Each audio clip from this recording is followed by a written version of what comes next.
दिवसापासून व्याख्यानाचा आनंद घेत आहे.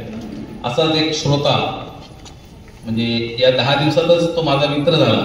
त्याचं नाव आहे तेजस संजय सोनार. तो स्वतः मेकॅनिकल इंजिनियर आहे आणि ते शिक्षण घेऊन सुद्धा सॉफ्टवेअर इंजिनिअरिंगचं पण शिक्षण घेतलं आणि पुण्यामध्ये एका IT कंपनीमध्ये तो सध्या जॉब करतोय. वर्क फ्रॉम होम घेऊन सध्या गेल्या 10 दिवसापासून फक्त 40गाव मध्ये सरस्वती व्याख्यान मला ऐकण्यासाठी तो इथे आलेला आहे. मी त्याला विनंती करतो आणि वाचनालयाच्या अध्यक्ष आणि आजच्या प्रमुख पाहुण्यांनाही विनंती करतो की त्याचं पुष्पगुच्छ देऊन आपण सर्वजण स्वागत आणि अभिनंदनही करूया. तेजस. दुसरे एक श्रोते आहेत आणि सर्वांच्या वतीने मी त्यांना विनंती करतो की दीपकजी देशपांडे त्यांना काहीतरी बोलायचं आहे, तर त्यांना मी विनंती करतो की त्यांनी 2 मिनिटांमध्ये आपलं मनोगत व्यक्त करायचं.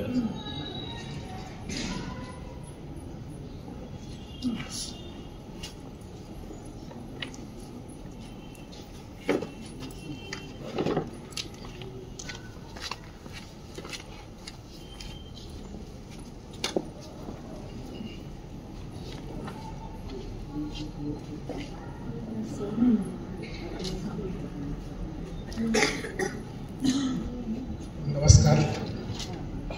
सन्माननीय व्यासपीठ, उपस्थित श्रोतेगण,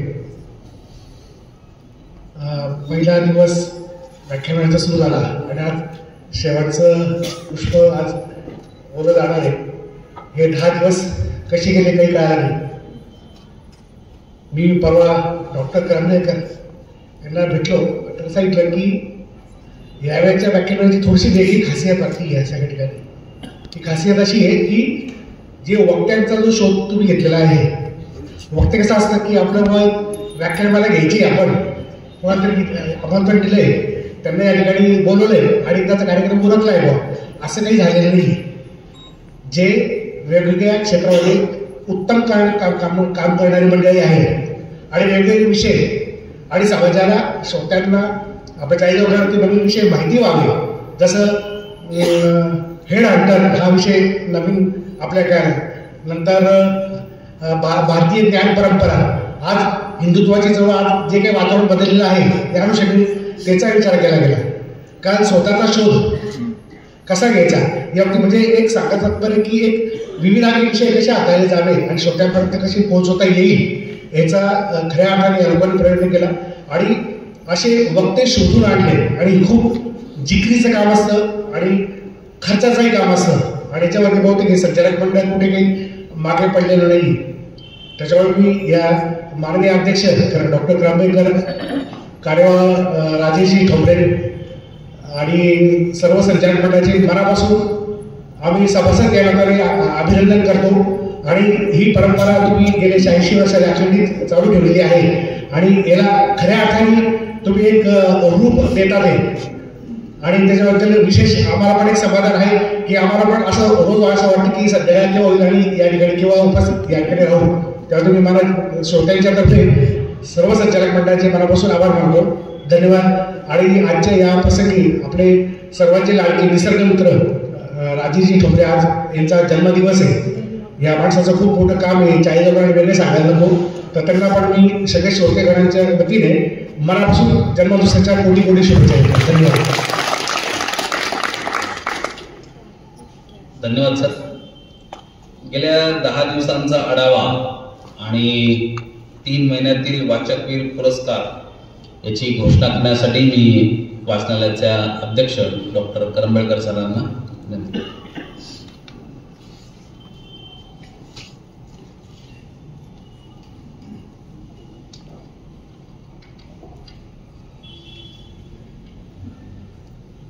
आजचे प्रमुख पाहुणे, आमचे सगळे सहकारी आणि समोर बसलेले सर्व श्रोतृवर्ग, खरं म्हणजे मगाशीच मी सगळ्यांना म्हटलं की आत्ता हा फील असा आहे की लग्न झालं किंवा नाटक संपलं की जसा फील येतो तसा आता जरा रिकामं वाटायला लागलेलं आहे. आज शेवटचं व्याख्यान आहे असं म्हटल्यावर. पण ह्यावेळेला म्हणजे दरवेळेलाच आम्ही अधिकाधिक छान कसं देता येईल याचा प्रयत्न करतच असतो. तर यावर्षीच्या व्याख्यानमालेचं अर्थातच देशपांडे सरांनी आता सांगितलं, विषयातली विविधता, वक्त्यांचं म्हणजे त्याला काय म्हणायचं वक्तृत्व ॲज वेल एज त्याच्यातला कंटेंट जो आजच्या जगण्याशी उपयोगाला येईल अशासारखं आम्ही बघितलं.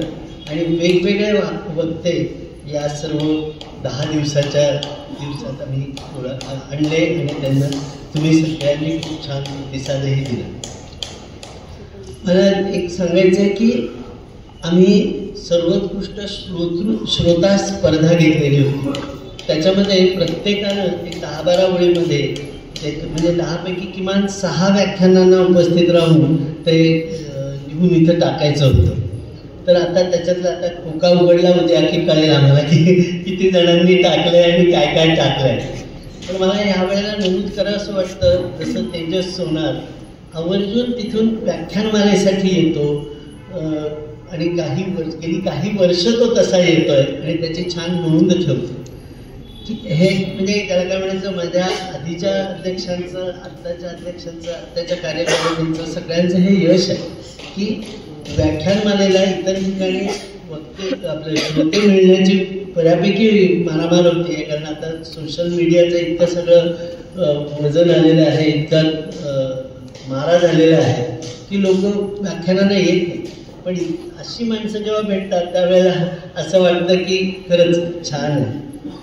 दुसरं एक मागच्या काळामध्ये गेल्या वर्षी व्याख्यानमालेच्या वेळेलाच वाचकवीर झालेला एक वेदांत देशपांडे म्हणून आहे, जो मुंबईमध्ये आलाय का आज? तर तो मुंबईमध्ये असतो, IT क्षेत्रात आहे. तो दर शनिवारी रविवारी इथं आला की वाचनाला भेट देतो आणि इथं पुस्तकं घेऊन जातो आणि ती वाचतो.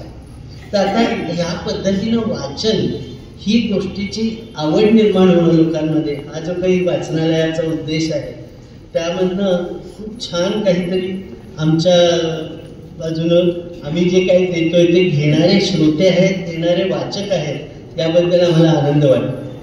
आम्ही वेगवेगळ्या शाळांमध्ये गेलो होतो, तिथं जाऊन आम्ही आवाहन केलं होतं आणि आता शाळेतल्या मुलं मुली पण इथे येत आहेत ऐकायला. आणि त्याच्यापैकी एक दोघींनी येऊन माझ्याच हातात ते श्रोता म्हणून काय आवडलं ते लिहून दिलं, मला छान वाटलं. तर सगळीकडे हाही एक प्रश्न आहे की तरुणही येत नाही, शाळेमधले मुलं मुली येत नाहीत, तर ते इथे घडत आहे. हा आम्हाला वाटतं की आम्ही जे काही सगळीकडे जाऊन सांगतोय, विनंती करतोय, त्याप्रमाणे या गोष्टी घडतात. गेल्या 2 वर्षापासून इनिशियली आम्ही दर महिन्याला सर्वात जास्त पुस्तकं वाचणाऱ्या वाचकाला आम्ही वाचकवीर सन्मानाने सन्मानित करत होतो. गेल्या वर्षी त्याच्यात थोडा बदल केला आणि दर 3 महिन्याला कोण सर्वात जास्त वाचेल ते बघूया असं ठरवलं. पण त्याच्यामध्ये आम्ही असं केलं आता की 5 वाचक निवडतो, पहिले 5, आणि त्यांना आम्ही लिहून द्यायला सांगतो की एक 10, 12, 15 ओळीमध्ये तुम्हाला आवडलेलं पुस्तक ते का आवडलं, कसं आहे ते पुस्तक, त्याच्याबद्दल एक 10-15 ओळीत लिहून द्यायला सांगतो. आणि ह्या वेळेला तसं लिहून म्हणजे 5 गेल्या 3 महिन्यामध्ये वाचकवीर होते. त्याच्यातले संदीप रमेश आहिरे आलेले आहेत का? तर त्यांना ह्या वेळेला वाचकवीर म्हणून त्यांनी लिहिलेलं जे अभिप्राय होता तो खूप छान होता, त्यामुळे त्यांना आम्ही निवडलेलं आहे यावेळेचं वाचकवीर.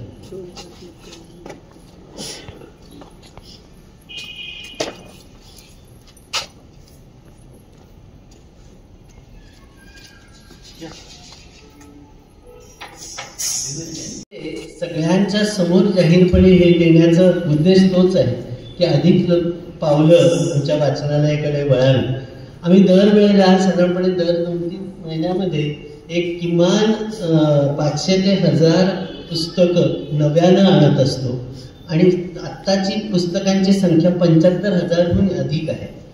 त्यामुळे आपल्याकडे विविध विषयावरची आहेत किंवा ज्याच्यामध्ये जे स्पर्धा परीक्षा आहेत त्यांची तयारी करण्यासाठी सुयोग्य अशी पुस्तकं पण इथे उपलब्ध आहेत. तेव्हा वाचकवीर मिळवण्यासाठी पेक्षाही पुस्तकं वाचण्यासाठी लोकांनी आता वाचनालयाकडे वळालं पाहिजे. वेगळी एक गोष्ट गेल्या याच्यामध्ये आम्ही केली म्हणजे मुलांसाठीची अभिवाचन स्पर्धा घेतली होती युनिव्हर्सिटीच्या मदतीनं, आणि त्याच्यासाठी सुद्धा मुलांनी खूप चांगला प्रतिसाद दिला. तर 100पेक्षा अधिक विद्यार्थ्यांनी त्याच्यामध्ये भाग घेतला आणि खूप छान असं आम्हाला रिस्पॉन्स मिळाला. आता अर्थात एक जरा वेगळी गोष्ट सांगतात, पण आपली रंगगंधाची जी अभिवाचन स्पर्धा असते दरवेळेला महाराष्ट्रभरात 22 ठिकाणी प्राथमिक फेरी होते आणि अंतिम फेरी 40गावला असते. ती आता अंतिम फेरी जी आहे ती 22 आणि 23 फेब्रुवारीला असणार. त्यावेळेला सुद्धा आम्ही वाचकांना जे कोण कलाकार आहेत किंवा उत्सुक प्रेक्षक आहेत, श्रोते आहेत, त्यांना आम्ही यायला सांगतो. आत्तापर्यंत काही मंडळींची जरा तक्रार होती की तुम्ही इतर ठिकाणी घेतात प्राथमिक फेरी पण 40गावमध्ये मात्र घेत नाही. तर आता 40गावमध्ये आम्ही प्राथमिक फेरी घेणार आहोत. तर ही गोष्ट काही अनेक लोकांपर्यंत पोहोचावी म्हणून मी इथं म्हणतोय. या शनिवारी 18 तारखेला सकाळी 9 वाजता आपलं प्रमिलाताई पूर्णपात्रे, डॉक्टर प्रमिलाताई पूर्णपात्रे प्राथमिक शाळेमध्ये ही स्पर्धा होणार आहे. आणि त्याच्यासाठी सुद्धा तुम्ही अधिक संख्येनं तिथं सहभागी व्हा, एन्जॉय करा, ऐकायला या, बघायला या. आणि हे जे अभिवाचन स्पर्धा आहे याच्यामध्ये यावेळी हास्य म्हणजे विनोदी साहित्य, नर्मविनोद ते खळखळाट आणि प्रवास वर्णन अशा 2 विषयांवर हे साहित्य अभिवाचन करणं अपेक्षित आहे. तेव्हा या बाबतीत सुद्धा ज्यांना इंटरेस्ट असेल आमच्याशी संपर्क करा. तेव्हा अधिकाधिक ही वाचन चळवळ पोचली पाहिजे सगळ्यांकडे, असं सर्व तऱ्हेनं आपण प्रयत्न करतो आहोत आणि ती काही प्रमाणात का होईना लोकांपर्यंत पोहोचते आहे याचा मला आनंद आहे. आत्तापर्यंत सगळ्यांनी दिलेल्या प्रतिसादासाठी मी मनपूर्वक धन्यवाद मानतो. आणि याच्यातनं निघालेलं जे आहे पुढचा आपला कार्यक्रम जो कुठला असेल त्यावेळेला आम्ही तुम्हाला याच्यातलं बक्षीस निश्चित देऊ. धन्यवाद. धन्यवाद सर. पुन्हा एकदा वाचकवीर पुरस्कार आहिरे सरांना मिळाला त्याबद्दलही त्यांचे अभिनंदन. आजचे व्याख्याते माननीय श्री अविनाशजी हळवे सर यांचा परिचय करून देण्यासाठी मी विश्वास देशपांडे सर वाचनालयाचे ज्येष्ठ संचालक आहेत त्यांना. नमस्कार सर्वांना. आजच्या या वक्त्यांचा परिचय करून देण्याआधी एक गोष्ट फक्त मला सांगायची आहे की आताच या ठिकाणी दीपक देशपांडे यांनी मनोगत व्यक्त केलं. त्यानंतर तेजस सोनार जे या ठिकाणी येतात, दररोज व्याख्यानमालेसाठी हजेरी लावतात, त्यांचाही आपण या ठिकाणी सन्मान केला, स्वागत केलं. मी आपल्या व्याख्यानमालेचं जे दररोजचे वक्ते तर त्याच्या जे व्याख्यान असतं त्याचं स्टेटस मी ठेवत असतो व्हॉट्सअपला वगैरे. आणि बरेच वाचकांना म्हणजे माझे जवळपास दररोजचे 1000च्या पुढे वाचक आहेत, 1000-2000च्या पुढे, म्हणजे जे मला माहिती आहे ते. बाकीचे इतर अजून जास्ती आहेत. तर त्यांच्यापर्यंत सुद्धा हे व्याख्यानमालेचं हे पोहोचतं आणि त्यांची प्रतिक्रिया मला अशी येते की तुम्ही 40गावकर खरोखर भाग्यवान आहात की अशा प्रकारची ही मेजवानी तुम्हाला मिळते. हा ज्ञानयज्ञ या ठिकाणी सुरू आहे. तर मग खरोखर खूप आनंद वाटतो. आणि विविध प्रकारचे विविध क्षेत्राचे तज्ञ वक्ते आपल्याकडे येत असतात आणि त्यांच्या अनुभवाचा लाभ आपल्याला हा साधारणपणे 1-1.5 तासामध्ये सहज होत असतो. तर या दृष्टीने खरोखर आपण भाग्यवान आहोत. 40गावकर 86वे हे वर्ष आहे. तर आता आजच्या या वक्त्यांच्या परिचयाकडे मी बोलतो. आजचे आपले वक्ते आहेत अविनाशजी हळवे. त्यांच्याबद्दल सांगायचं असं की त्यांचे पणजोबा वेदशास्त्र संपन्न लक्ष्मण शास्त्री हळवे हे वाई इथले, त्यांना आद्य कादंबरीकार असं म्हटलं जातं. मराठीतले ते आद्य कादंबरीकार आहेत आणि तिथल्या एका रस्त्याला त्यांचं नाव दिलेलं आहे. तर अशा प्रकारचा वारसा आजचे वक्ते त्यांना आहे. त्यानंतर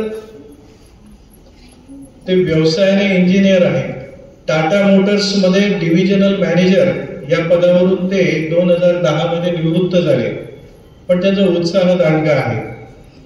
अजूनही आपल्या व्याख्यानाच्या निमित्ताने आणि जागृती करण्याच्या निमित्ताने ते गावोगावी जात असतात. त्यांच्याबद्दल मला सांगायचं म्हणजे विशेष असं वाटतं की निवृत्तीनंतर त्यांनी लेखनाला सुरुवात केली. त्यांचे 4 कथासंग्रह प्रसिद्ध झाले आणि 12वीला जे युवक भारतीचं पुस्तक होतं ते युवक भारतीच्या पुस्तकामध्ये त्यांचा एक धडा होता सुहेरा वृक्षवल्लीचा. आणि मग एक उपक्रम त्यांनी सुरू केला, लेखक आपल्या भेटीला म्हणून. मग निरनिराळ्या शाळा कॉलेजेसला त्यांनी भेटी दिल्या आणि त्या ठिकाणी ते गेले, त्या मुलांशी त्यांनी संवाद साधला आणि असे संपूर्ण महाराष्ट्रामध्ये जवळपास 450च्या वर कार्यक्रम त्यांचे झाले लेखक आपल्या भेटीला याचे. त्यानंतर आता आजचा त्यांचा जो विषय आहे भारतीय स्वातंत्र्याची 75 वर्षे, आपण स्वातंत्र्याचा अमृत महोत्सव साजरा केला, तर त्यांनी या निमित्ताने असं ठरवलं होतं की कमीत कमी या भारतीय स्वातंत्र्याची 75 वर्ष होत आहेत तर मी किमान 75 व्याख्यानं महाराष्ट्रात फिरून देईल त्या निमित्ताने. आणि सांगायला आनंद वाटतो की आतापर्यंत त्यांनी 94 व्याख्यानं या विषयावरती दिली आणि आजचं हे 95 व्याख्यान आहे. त्यांचे जे 4 कथासंग्रह प्रसिद्ध झाले आहेत त्याची नावं अशी आहेत, नारायणी नमोस्तुते, त्वमेव केवलं कर्तासी, परिकथेतील राजकुमारा, ये फॅक्टरीची नगरी. हे 4 कथासंग्रह. त्याचप्रमाणे महाराष्ट्र शासनाचं जे शिक्षण संक्रमण म्हणून मासिक आहे त्यामध्ये त्यांचे लेख प्रसिद्ध झाले. त्यानंतर दैनिक सकाळ, सज्जनगड मासिक, गीता दर्शन, रघुवीर समर्थ, एकता प्रसाद यासारख्या विविध मासिक, वृत्तपत्र आणि नियतकालिकातून वेळोवेळी त्यांचे लेख प्रसिद्ध झालेले आहेत. त्यांच्या 2 कथांवर नभोनाट्य आकाशवाणीच्या पुणे केंद्रावरून प्रसारित झालेलं आहे. त्यांना विविध पुरस्कारांनी देखील सन्मानित करण्यात आलेलं आहे. साप्ताहिक सकाळतर्फे जी स्पर्धा घेण्यात आलेली होती औद्योगिक क्षेत्रासाठी, त्यामध्ये आयुष्यमान भव ही त्यांची कथा त्यांनी सादर केली आणि त्या कथेला प्रथम क्रमांकाचं बक्षीस मिळालं. त्यानंतर महाराष्ट्र साहित्य परिषद पुणे यांच्या दिवाळी अंक स्पर्धेत सर्वोत्कृष्ट कथालेखक म्हणून पुरस्कार त्यांना प्राप्त आहे. कीर्तन महाविद्यालय पुणे यांनी घेतलेल्या बहुरूपी भारूड स्पर्धेमध्ये प्रथम क्रमांक आणि भारूड सम्राट ही पदवी.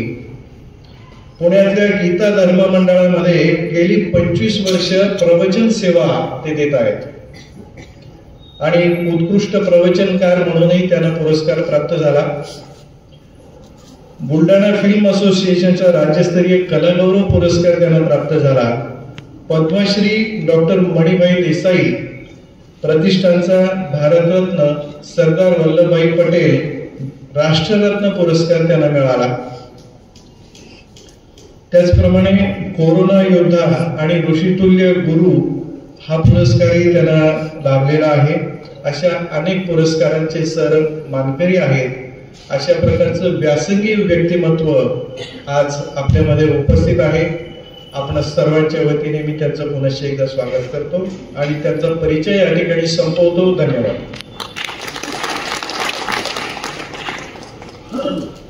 आजच्या या व्याख्यानाचे प्रायोजक आहेत सर्वश्री श्याम व प्रकाश पंडित, स्वर्गीय यमुनाबाई पाटील स्मृती प्रीत्यर्थ आणि सौ सीमा प्रकाश कुलकर्णी, स्वर्गीय कमळाबाई व स्वर्गीय नारायण कुलकर्णी स्मृती प्रीत्यर्थ. आणि आजच्या व्याख्यानाचा विषय आहे भारतीय स्वातंत्र्याची 75 वर्षे. मी आजच्या वक्त्यांना विनंती करतो की त्यांनी आजच्या व्याख्यानाला सुरुवात करावी. शांता गजानन, विद्येची देवता सरस्वती, समस्त चराचराला व्यापून उरलेलं गुरुतत्व, आपल्या या वाचनालयाचे सर्व पदाधिकारी, आपल्या या व्याख्यानमालेचे सर्व पदाधिकारी आणि उपस्थित संत सज्जन बंधू आणि भगिनींनो, आपणा सर्वांना प्रणाम करून भारतीय स्वातंत्र्याची 75 वर्षे या विषयाचा आपण सगळे मिळून अभ्यास करणार आहोत. याचं कारण असं की आपल्याला स्वातंत्र्य मिळाल्यानंतर 2022 साली आपल्याला कल्पना आहे की 75 वर्ष पूर्ण झाली आणि त्यावेळेला सरकारपासून सगळ्या पातळीवर स्वातंत्र्याचा अमृत महोत्सव साजरा करत होते. त्याला असं लक्षात आलं की चांगल्यापेक्षा वाईट गोष्टींची चर्चा जास्त चालली होती. तर माझ्या मनात विचार आला की भारताने 75 वर्षात काय मिळवलं. त्याचा मी खूप स्टडी केला. मी 2-3 महिने त्याच्यामध्ये घालवले. काही लोकांना जाऊन भेटलो, त्यानंतर काही लोकांची व्याख्यानं पण ऐकली आणि हे सगळं केल्यानंतर माझ्याकडे 40 पानं भरेल इतका चांगला डेटा निर्माण झाला त्या ठिकाणी. म्हणजे काय सांगून किती सांगू नये असा इतका प्रश्न निर्माण झाला. मग मनात विचार आला की हे सगळं उठून सांगायला पाहिजे की माझा भारत एवढा महान आहे म्हणून. पण आपण जेव्हा असं करतो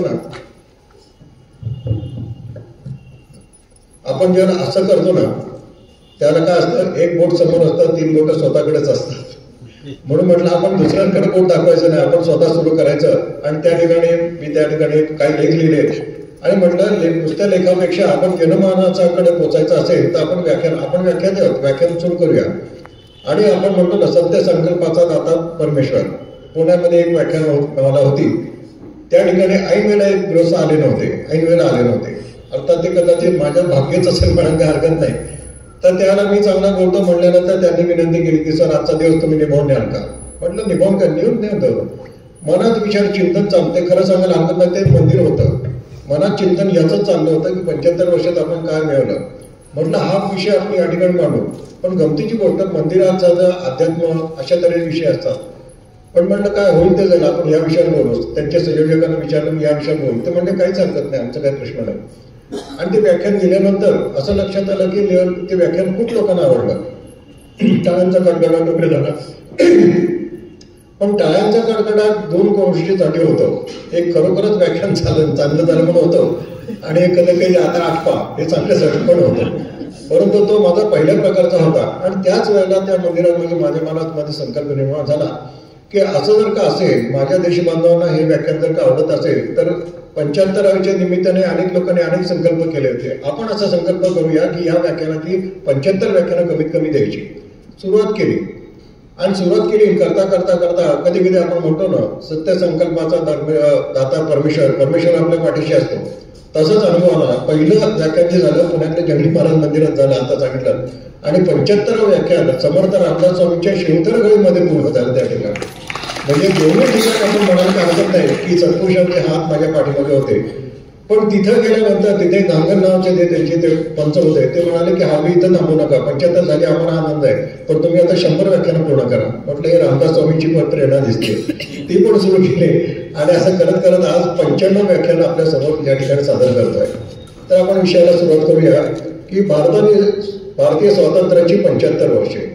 तर या 75 वर्षात भारताने काय मिळवलं आणि काय गमावलं. तर गमावणं मी सांगणार नाही, याचं कारण असं गमावणं सांगण्यासाठी बाकीचे लोक आहेत. मी फक्त चांगल्या गोष्टी सांगणार आहे. पण चांगल्या गोष्टी सांगण्यासाठी त्याची थोडीशी एक पार्श्वभूमी म्हणून काही गोष्टी मला जुन्या सांगायला लागतील या ठिकाणी. त्याच्यात एक गोष्ट अशी, 15 ऑगस्ट 1947 साली आपला देश स्वतंत्र झाला. त्याला आपल्या देशाची परिस्थिती कशी होती. देशाची परिस्थिती बंधू भगिनींनो भयानक होती. भयानक म्हणजे किती भयानक याची कल्पना न केली बरी अशी त्या ठिकाणी भयानक होती. तर आपल्याला कल्पना, आपल्याला ब्रिटनपासून स्वातंत्र्य मिळालं. तर त्यांनी ते कॉमनवेल्थ नावाची एक संघटना स्थापन केली. ज्यांना ब्रिटनपासून स्वातंत्र्य मिळालं त्यांची एक संघटना आहे कॉमनवेल्थ, आपल्याला इथे कल्पना आहे. त्याच्यामध्ये जवळजवळ 56 देश आहेत. परंतु आश्चर्याची गोष्ट अशी, या 56 देशांमध्ये भारत हा एकमेव असा देश आहे की ज्या देशाची स्वातंत्र्य मिळताना फाळणी झाली, तुकडे पडले, 5 तुकडे पडले. पूर्व पाकिस्तान, पश्चिम पाकिस्तान, गोवा, दीव दमण हे 5 तुकडे पडले. याच्याबरोबर 500 संस्थानं तिथे निर्माण झाली. ब्रिटिशांच्या काळात त्यांचं काही चालत नव्हतं, ब्रिटिशांनी त्यांना जिंकलं होतं. पण आता भारत स्वतंत्र झाल्यानंतर ते म्हणले आम्ही पण आमच्या प्रदेशाचे राजे, तसं म्हटलं तर काही चूक नव्हतं. पण ही पार्श्वभूमी त्या ठिकाणी लक्षात घ्या की अशी परिस्थिती निर्माण झाली. आणि त्यानंतर फाळणीच्यामुळे देशाची 23% लोकसंख्या, 27% जमीन, 80% कापूस, 80% ताग, 60% तेलबिया आणि अगणित खनिज संपत्ती आणि याच्याबरोबर कालव्याखालची 35% जमीन आपल्याला गमवायला लागली. म्हणजे आपण ज्याला म्हणतो जे कॅश क्रॉप जे होते, हे ज्यूट वगैरे हे सगळं होतं, तर ते आपल्याला गमवायला लागलं. आणि त्याच्यानंतर स्वातंत्र्य मिळताना लगेच त्या ठिकाणी आपल्याला माहिती आहे भारताची फाळणी झाल्यानंतर ते युद्ध सुरू झालं. म्हणजे यांनी आक्रमण केलं, पाकिस्तानने इथं बळकावायचा प्रयत्न केला, तिथं युद्ध सुरू झाली, देशात दंगली उसळल्या. या दंगलीमध्ये काही लाख लोक मृत्युमुखी पडले, 1-2 नाही, काही लाख लोक मृत्युमुखी पडले. म्हणजे एक रक्तरंजित इतिहास त्या ठिकाणी निर्माण झाला. त्यावेळेला आपल्या भारताची लोकसंख्या फक्त 34 कोटी होती. शब्द फक्त म्हणजे आता थोडंसं लक्षात ठेवा, आपली साक्षरता फक्त 12% होती. म्हणजे 100 माणसं घेतली तर 12 माणसांना साक्षरता, मी ग्रॅज्युएशन म्हणत नाही, लिहिता वाचता एवढं साक्षरता म्हणायला काय हरकत नाही, 12% होती त्या ठिकाणी. महिलांना तुमच्याबद्दल सांगायला खूप वाईट वाटतं, महिलांची साक्षरता फक्त 1% होती. याचं महत्व तुम्हाला मी सांगतो की ज्यांनी स्त्री शिक्षणाचा पाया घातला त्या सगळ्या गोष्टी म्हणजे कर्वे असतो त्या ठिकाणी क्रांतिज्योती फुले असो, त्यांची त्या नेहमी म्हणायच्या की एक पुरुष शिकला तर तो स्वतःच्या कर्तृत्वाने मोठा होतो, पण एक स्त्री शिकली तर ती अख्ख्या कुटुंबाला मोठी करते. आणि जिने अख्ख्या कुटुंबाला मोठी करायची ती स्त्री अडाणी, हे कुटुंब मोठं कसं होणार हा प्रश्न त्या ठिकाणी निर्माण झाला. सरासरी आयुष्यमान भारतीय माणसाचं फक्त 32 वर्ष होतं. भारतीय माणूस फक्त 32 वर्ष जगत होता. आता तुम्ही म्हणा आमचे आजोबा पंजोबा 70 वर्ष 80 वर्षे, आज मला आनंद वाटला इथे खूप दीर्घायुष्य लोक त्या ठिकाणी जगले. मग असं काय, तर हे 34 कोटी लोकांच्या सरासरीमध्ये आयुष्यमान फक्त 32 वर्ष होतं भारतीय माणूस. म्हणजे याचा अर्थ आपल्या देशातली आरोग्याची परिस्थिती, आहाराची परिस्थिती हे सगळं तुम्हाला त्या ठिकाणी लक्षात येईल. आता सगळे रिसोर्सेस ज्याला म्हणतो त्याची परिस्थिती अतिशय वाईट होती. पण ते गंभीर गोष्ट तुम्हाला सांगतो, स्वातंत्र्य मिळाल्याच्या अगोदर 47 साली आपल्याला स्वातंत्र्य मिळालं, त्याच्या अगोदर 43-44 साली आपल्या देशामध्ये दुष्काळ पडला होता. तर दुष्काळ म्हणजे काय आपल्याला माहिती आहे, पाऊस पडला नाही, अन्नधान्य पिकलं नाही, त्यामुळे लोकांची उपासमार झाली. या उपासमारीमध्ये किती लोक मेले असतील, 5, 10, 15, 20, 1000, 2010. एकट्या बंगाल प्रांतामध्ये 43-44च्या दुष्काळामध्ये 25 लाख लोक अन्नपाण्यापासून तडफडून गेले. या देशाच्या स्वातंत्र्याची पहाट कशी झाली तुम्हाला त्या ठिकाणी सांगायला हरकत नाही. आणि त्या ठिकाणी या दुष्काळामध्ये आणि दुसरी गोष्ट, आपलं दरडोई उत्पन्न फक्त 250 रुपये होतं. म्हणजे दिवसाला 1 रुपया सुद्धा नव्हता. दरडोई उत्पन्न 100. त्या माणसाने आपल्या समजा 5 माणसांचे कुटुंब, त्यांनी आपलं कुटुंब कसं काय, म्हणजे दारिद्र्य रेषेच्या खाली पडण्यापेक्षा पूर्ण दारिद्र्य अशी परिस्थिती होती. पेट्रोलियम, कोळसा, सामान्य प्रशासन हे सगळं त्या ठिकाणी आपल्याकडे काही धड अस्तित्वात नव्हतं. आणि या सगळ्या संरक्षण उत्पादनाचा तर प्रश्नच मिटला त्या ठिकाणी. संरक्षण सिद्धता आपली काहीही नव्हती. त्यामुळे सुरुवातीच्या चीनच्या युद्धात, पाकिस्तानच्या युद्धात जी युद्ध झाली त्याला आपले म्हणजे चीनच्या युद्धात आपले म्हणजे मानहानी झाली, हार झाले. पाकिस्तानच्या युद्धात नंतर आपण जिंकलो, परंतु नुकसान प्रचंड त्या ठिकाणी झालं. म्हणजे संरक्षण सिद्धता काही नव्हती, त्यामध्ये पण नुकसान झालं. आता आणखीन एक थोडीशी ॲडव्हान्स गोष्ट सांगतो. एक फॉर्च्यून नावाची एक सर्वेक्षण संस्था आहे, ती काय करते की जगातल्या साधारण त्यातल्या त्यात प्रगत अशा 34 देशांचा सर्वे करते आणि त्याच्यातल्या 500 समृद्ध कंपन्या ज्या आहेत त्यांची लिस्ट करते. त्याला फॉर्च्यून ग्लोबल 500 असं म्हणतात. या 1955 सालापासून ती सुरू झाली, परंतु बरेच वर्ष आपण म्हणतो ना आमच्याकडे एवढा इंडस्ट्री तेवढा बरेच वर्ष समृद्ध कंपन्यांच्या लिस्टमध्ये भारताची एकही कंपनी नव्हती. हे मी तुम्हाला बॅकग्राऊंड का सांगतो की हे सगळं चित्र मी नंतर बनवणार आहे. दुष्काळ पडला त्यावेळेला चर्चिल हा पंतप्रधान होता. दुष्काळ पडला त्यावेळेला आपल्याला स्वातंत्र्य मिळालं, त्याला ॲटली नावाचे पंतप्रधान होते. तर दुष्काळ पडला त्याची कारणं 2 होती. पहिले पाऊस पडला नाही ही गोष्ट सत्य आहे, पण दुसरी गोष्ट अशी त्यावेळेला दुसरं महायुद्ध चालू होतं. या चर्चिलने आपल्या देशातलं बरंचसं अन्नधान्य चक्क पळवलं त्यांच्यासाठी आणि उद्गार काढले, हे लोक असेच तडफडून मारण्याच्या लायकीचे आहेत. विचार करा काय भयानक परिस्थिती आणि आपल्या देशाबद्दल लोक काय बोलत होते हे म्हणायला काय हरकत नाही. आणि अशा भयानक परिस्थितीमध्ये आपला 1947 साली त्याने स्वातंत्र्य मिळालं. पण स्वातंत्र्य मिळाल्यावर काही प्रश्न आपल्याकडून निर्माण झाले. ते फाळणीचं मी तुम्हाला सांगितलं, त्या ठिकाणी लोक किती मारले गेले हे सगळं सांगितलं. पण ही 599 संस्थानं जी होती ती स्वतंत्र झाली. आता विचार करा, ज्या देशाचे ऑलरेडी 5 तुकडे पडलेले आहेत त्यात आणखीन 599 तुकडे पडले असते तर ते स्वातंत्र्याला काहीच अर्थ राहिला नसता. अशा वेळेला आता मी दुसरं विधान करतो. पहिलं विधान असं करतो की आपण सगळे भाग्यवान आहोत, कारण आपल्याला भारत देशात जन्म मिळालेला आहे. भारतातले 147 कोटी लोक सगळे आपण भाग्यवान आहोत. तुमच्या मनामध्ये याविषयी संभ्रम निर्माण होईल, पण तो संभ्रम मी संपूर्ण दूर करणार आहे. खरोखरच भाग्यवान आहोत, कारण आपल्याला भारत देशामध्ये जन्म मिळालेला आहे. आणि हे वाक्य माझं नाहीये, मला भारत छान वाटतं वगैरे सगळं ठीक आहे, पण माझं नाहीये. हे वाक्य आद्य शंकराचार्यांचं आहे, दुर्लभम भारती जन्म. आणि आपल्याला सगळ्याला कल्पना आहे की आपल्याकडे साधू सत्पुरुष होऊन गेले, अवतारी पुरुष होऊन गेले, यांनी उच्चारलेलं एकच वाक्य हा कधीच खोटं होत नाही. त्रिकालाबाधित वाक्य असतात. तर मला एक तुमच्या माहितीचं उदाहरण देतो. भगवद्गीता आपल्याला सगळ्याला माहिती आहे, 700 श्लोक आहेत त्याच्यामध्ये. ती साधारण कमीत कमी 5000 वर्षापूर्वी ती सांगितली गेली, लिहिली गेली वगैरे माहिती. मी विचार करतो तुम्हाला की 5000 वर्षामध्ये त्या 700 श्लोकातला एक तरी श्लोक बदलला गेला का? त्या जुनी वर्षन होती, आता ते तो काढून टाका. आता होता ना सगळं, बांधणी पण होतं, सगळीकडेच होतं की हा भाग आता आउटडेटेड झालेला आहे, त्यामुळे हा भाग बदलावा. आपले जी संहिता आहे ती पण बदलली जाते त्यामुळे. पण असे 700 वर्षामध्ये 5000 वर्षामध्ये याच्यातला एकही श्लोक बदलला गेला नाही, कारण ही देववाणी आहे त्या ठिकाणी. अशा तऱ्हेच्या सत्पुरुषांनी उच्चारलेलं वाक्य आहे की दुर्लभम भारती जन्म, भारतात जन्म मिळालाय दुर्लभ.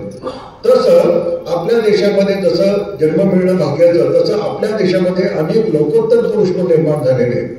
म्हणजे जवळजवळ अवतारी पुरुष म्हणता येतील, पण ते वेगवेगळ्या संदर्भात काम केलेले म्हणून पण सरसकट आपण त्यांना अवतारी पुरुष म्हणणार नाही, परंतु त्या तोडीचे लोक निर्माण झाले. हे या स्वातंत्र्य मिळालं त्याला आपल्याकडे एक खंबीर पुरुष जन्मी होता, सरदार वल्लभभाई पटेल. त्यांच्या नावाने मला अवॉर्ड मिळाला, त्याचा मला अभिमान होतो. हा माणूस तिथं खंबीरपणे उभा राहिला आणि त्याने 599 संस्थानांना भारतात विलीन करून घेतलं. कसं केलं, काय केलं आपल्याला माहिती आहे. तरी 2-3 तयार नव्हते. हैदराबादचा निजाम तयार नव्हता, त्यानंतर जुनागड संस्थान होतं ते पण तयार नव्हता, पण यांनी लष्करी बळ वापरलं आणि मुकाट्याने इथं सामील व्हा, नाहीतर त्यांच्या नादी लागत बसलं तर भारताचे आणखीन तुकडे पडले असते. आणि त्यामुळे भारत त्यातल्या त्यात एकसंध झाला असं म्हणायला काही हरकत नाही. आणि या ठिकाणी चर्चिलने त्याला स्वातंत्र्य मिळालं, तो पंतप्रधान नव्हता, पण स्वातंत्र्य मिळताना त्यांनी असं विधान केलं. ऐकायला तर मला वाईट वाटेल, पण या सगळ्याचा मी समाचार देणार आहे. भारत हा महामूर्ख लोकांचा देश आहे. हा देश कसा चालवायचा यांना काही माहिती नाही. आणि इतकी विविधता असणारा हा देश 5-7 वर्ष सुद्धा टिकणार नाही. तिन्ही विधानं लक्षात घ्या. भारत हा महामूर्ख लोकांचा देश आहे. हा देश कसा चालवायचा कोणाला माहिती नाही. आणि इतकी विविधता असणारा देश हा 5-7 वर्ष सुद्धा टिकणार नाही. 5 आणि 7 थोडंसं आपले लक्षात ठेवा. आता त्याच्यातला आपण विश्लेषण करू. तो मूर्खासारखा बोलला, हा भाग जरी सोडून द्यायचा म्हणला, तर त्याच्यात एक त्यांनी वाक्य विचारलं, इतकी विविधता असणारा देश 5-7 वर्ष टिकणार नाही. त्याचा मी थोडासा तुम्हाला मागोवा घेतो आणि नंतर पुढे जातो. इंग्लंड हा एक देश, आपण थोडीशी तुलना करूया. इंग्लंड हा देश, तिथं एकच भाषा इंग्रजी, एकच धर्म ख्रिश्चन धर्म, एकच धार्मिक ग्रंथ बायबल वगैरे. असं तुम्ही जगात 193 देश आहेत. अशा 193 देशांमध्ये बहुतेक ठिकाणी असं आहे, एक देश एक भाषा एक धर्म वगैरे वगैरे वगैरे. जपान हा देश तसंच आहे. जर्मनीमध्ये गेला तर तसंच आहे, एक देश एक धार्मिक ग्रंथ वगैरे वगैरे. आपला भारत हा एक देश, इथे 1618 ऑथेंटिक भाषा आहे. किती आहे? 1618 भाषा आणि 6452 धर्म जाती जमाती आहेत.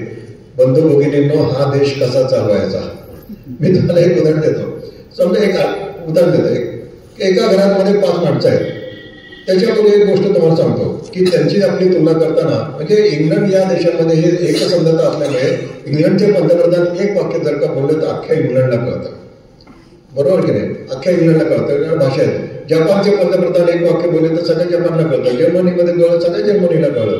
पण भारतामध्ये आपले आताचे पंतप्रधान नरेंद्र मोदी जर का एक वाक्य बोलले तर जोपर्यंत 1618 भाषांतर होत नाही तोपर्यंत लोकांना काही कळणार नाही. किती सुंदर बोलले असल्याने काही उपयोग नाही. म्हणून आपल्याला माहिती, मन की बात ज्याला कार्यक्रम प्रसारित होतो त्याला त्याची प्रत्येक वेळेला त्या भाषेमध्ये नंतर अर्ध्या तासाने ट्रान्सलेशन करून त्या ठिकाणी सांगतात. तेव्हा लोकांना कळतं पंतप्रधान काय बोलले ते. आता धर्माचा थोडासा विचार करू. इंग्लंड देश एक धर्म एक भाषा एक धार्मिक ग्रंथ. आपल्याकडे 6452 धर्म जाते. कोणी असं म्हणेल का नाही मग तुमचा धर्म चांगला आमचा धर्म वाईट असं म्हणेल का? प्रत्येकाला, आणि असायलाच पाहिजे, प्रत्येकाला आपल्या देशाचा अभिमान आहे. पण प्रत्येक देशाचा अभिमान आहे, धार्मिक अभिमान, भाषिक अभिमान आपण सगळं घेतलं तर आपल्याला एक दिवस सुद्धा हा देश चालवता येणार नाही. उदाहरण सांगतो तुम्हाला. एक घर आहे, त्याच्यामध्ये 5 माणसं आहेत, आई वडील आणि 3 मुलं. एक आपल्या काल्पनिक उदाहरण घेऊया. आपण आधी धर्माचा विचार करूया. आई समजा आपल्या हिंदू धर्माची, वडील ख्रिश्चन धर्म, समजा वडील ख्रिश्चन धर्माचे, आणि 3 जी मुलं आहेत, एक पारशी धर्माचा, एक भाई धर्माचा, एक कुठले तुमच्या मनातले धर्म विचार करा.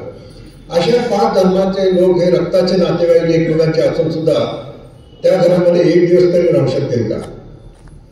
भाषेचा विचार करू. आई मराठी बोलते, वडील इंग्रजी बोलतात, आणि 3 मुलं, एक तामिळ बोलतोय, बंगाली बोलतोय, मल्याळम बोलतो. एक दिवस तरी घरात राहू शकेल का?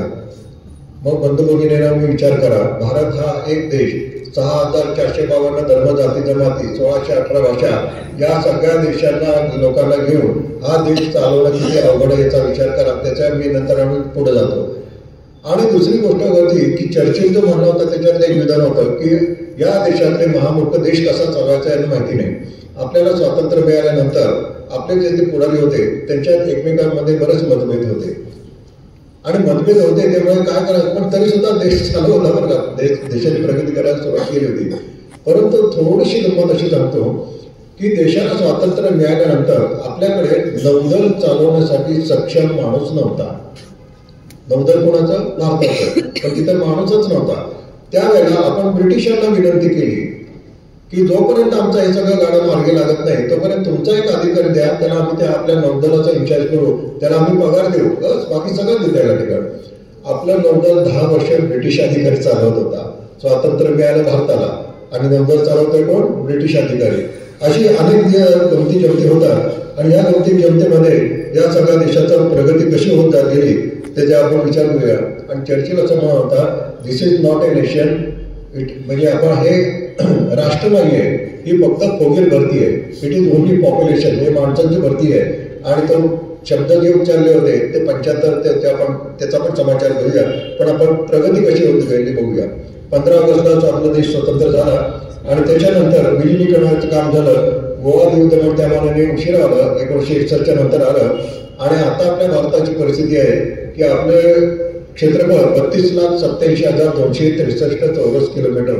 आपला काही भाग चिनी गेले सगळे झाले, आणि 28 राज्य, 8 केंद्रशासित प्रदेश, आणि लोकसंख्या आता मात्र 142 कोटीच्या पुढे, 144 कोटी म्हणायला हरकत नाही. 32 कोटी 34 कोटीपासून 144 कोटीपर्यंत गेलेली आहे बरं का लोकसंख्या. पण याच्यात जी प्रगती झाली, मी चर्चिलच्या विधानाचा समाचार घेतो पुढे जातो. चर्चिल काय म्हणाला होता, इतकी विविधता असणारा हा देश 5-7 वर्ष सुद्धा टिकणार नाही. आज 5-7 आकडे जे आहेत ते फक्त तुम्ही उलटे करा. किती झाले? 75. तर हा भारत हा देश 75 वर्ष उत्कृष्ट रीतीने चाललेला आहे. जगातली सगळ्यात मोठी लोकशाही, सगळ्यात चांगली लोकशाही, जगातली आपण म्हणतो ना पारदर्शक लोकशाही असणारा हा देशाचा असून सुद्धा भारत हा देशाने 75 वर्ष पूर्ण केलेली आहे. आणि ज्या चर्चेने हे विधान केलं होतं त्या चर्चेच्या इंग्लंडच्या देशाचा पंतप्रधान भारतीय वंशाचा ऋषी सुनक झालेला गेल्या वर्षी. आता पहिल्यांदा टाळात वाजवूया आपण मेरा भारत. प्रगतीचे एक टप्पे तुम्हाला मी सांगत जातोय त्याचा विचार करूया. आता आपण लोकशाही पद्धतीने भारताने संविधान स्वीकारलं. लोकशाही म्हणजे काय रे भाऊ? कोणालाच माहिती नव्हतं. कारण काय, आपल्या देशामध्ये हजारो वर्ष राजेशाही चालली होती. ब्रिटिशांची हुकुमशाही 150 वर्ष ती सोडून द्या. आपल्या लहानपणच्या गोष्टी बघतात, एक होता राजा, एक होती राणी, एक होता राजपुत्र, असेच होता. त्यामुळे लोकशाही म्हणजे काय कोणालाच माहिती नव्हतं. पण तरी सुद्धा आपण भारताने ठरवलं आपण लोकशाही मार्गाने जायचं.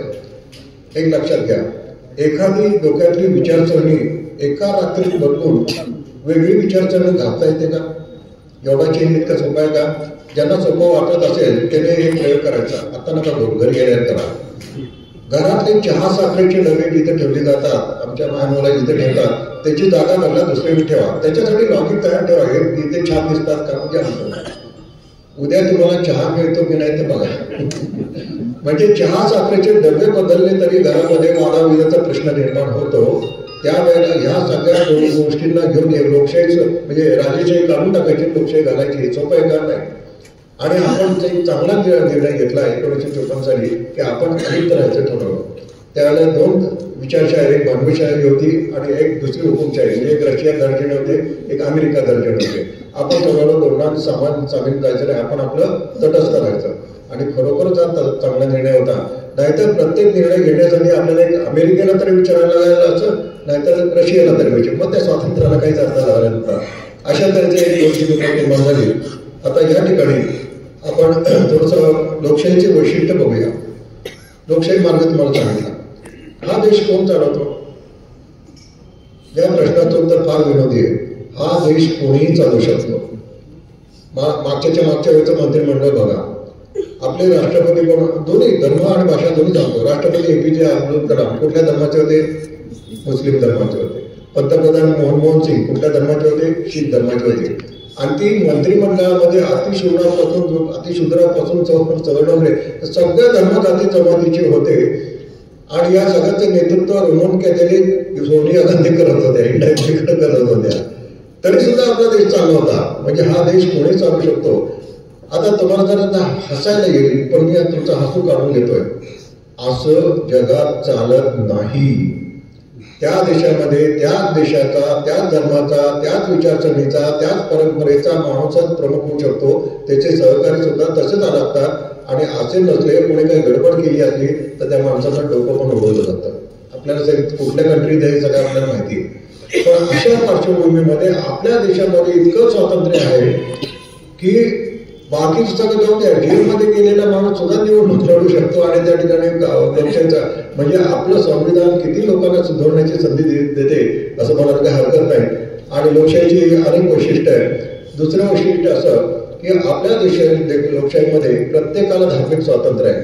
तुम्ही तुमच्या कुठलाही धर्म असेल त्या धर्माच्या तुम्ही धार्मिक पूर्ण स्वातंत्र्य आहे. त्याच्यानंतर धार्मिक स्वातंत्र्य आहे. कोणी कुठली उपासना करावी याच्यावर पण काही बंधन नाही. हे जगात चालत नाही बरं का, मुद्दाम तुम्हाला सांगतो त्या ठिकाणी. आणि आता थोडासा विनोद करतो मी. आपल्या हिंदू धर्माचा विषय करूया. इतर देशामध्ये एक देश, एक भाषा, एक देव, एक धर्म, बरोबर आहे. आपल्या देशामध्ये एक देश, 1611 भाषा, 6452 धर्मजाती जमाती, देवांची संख्या अगणित आहे.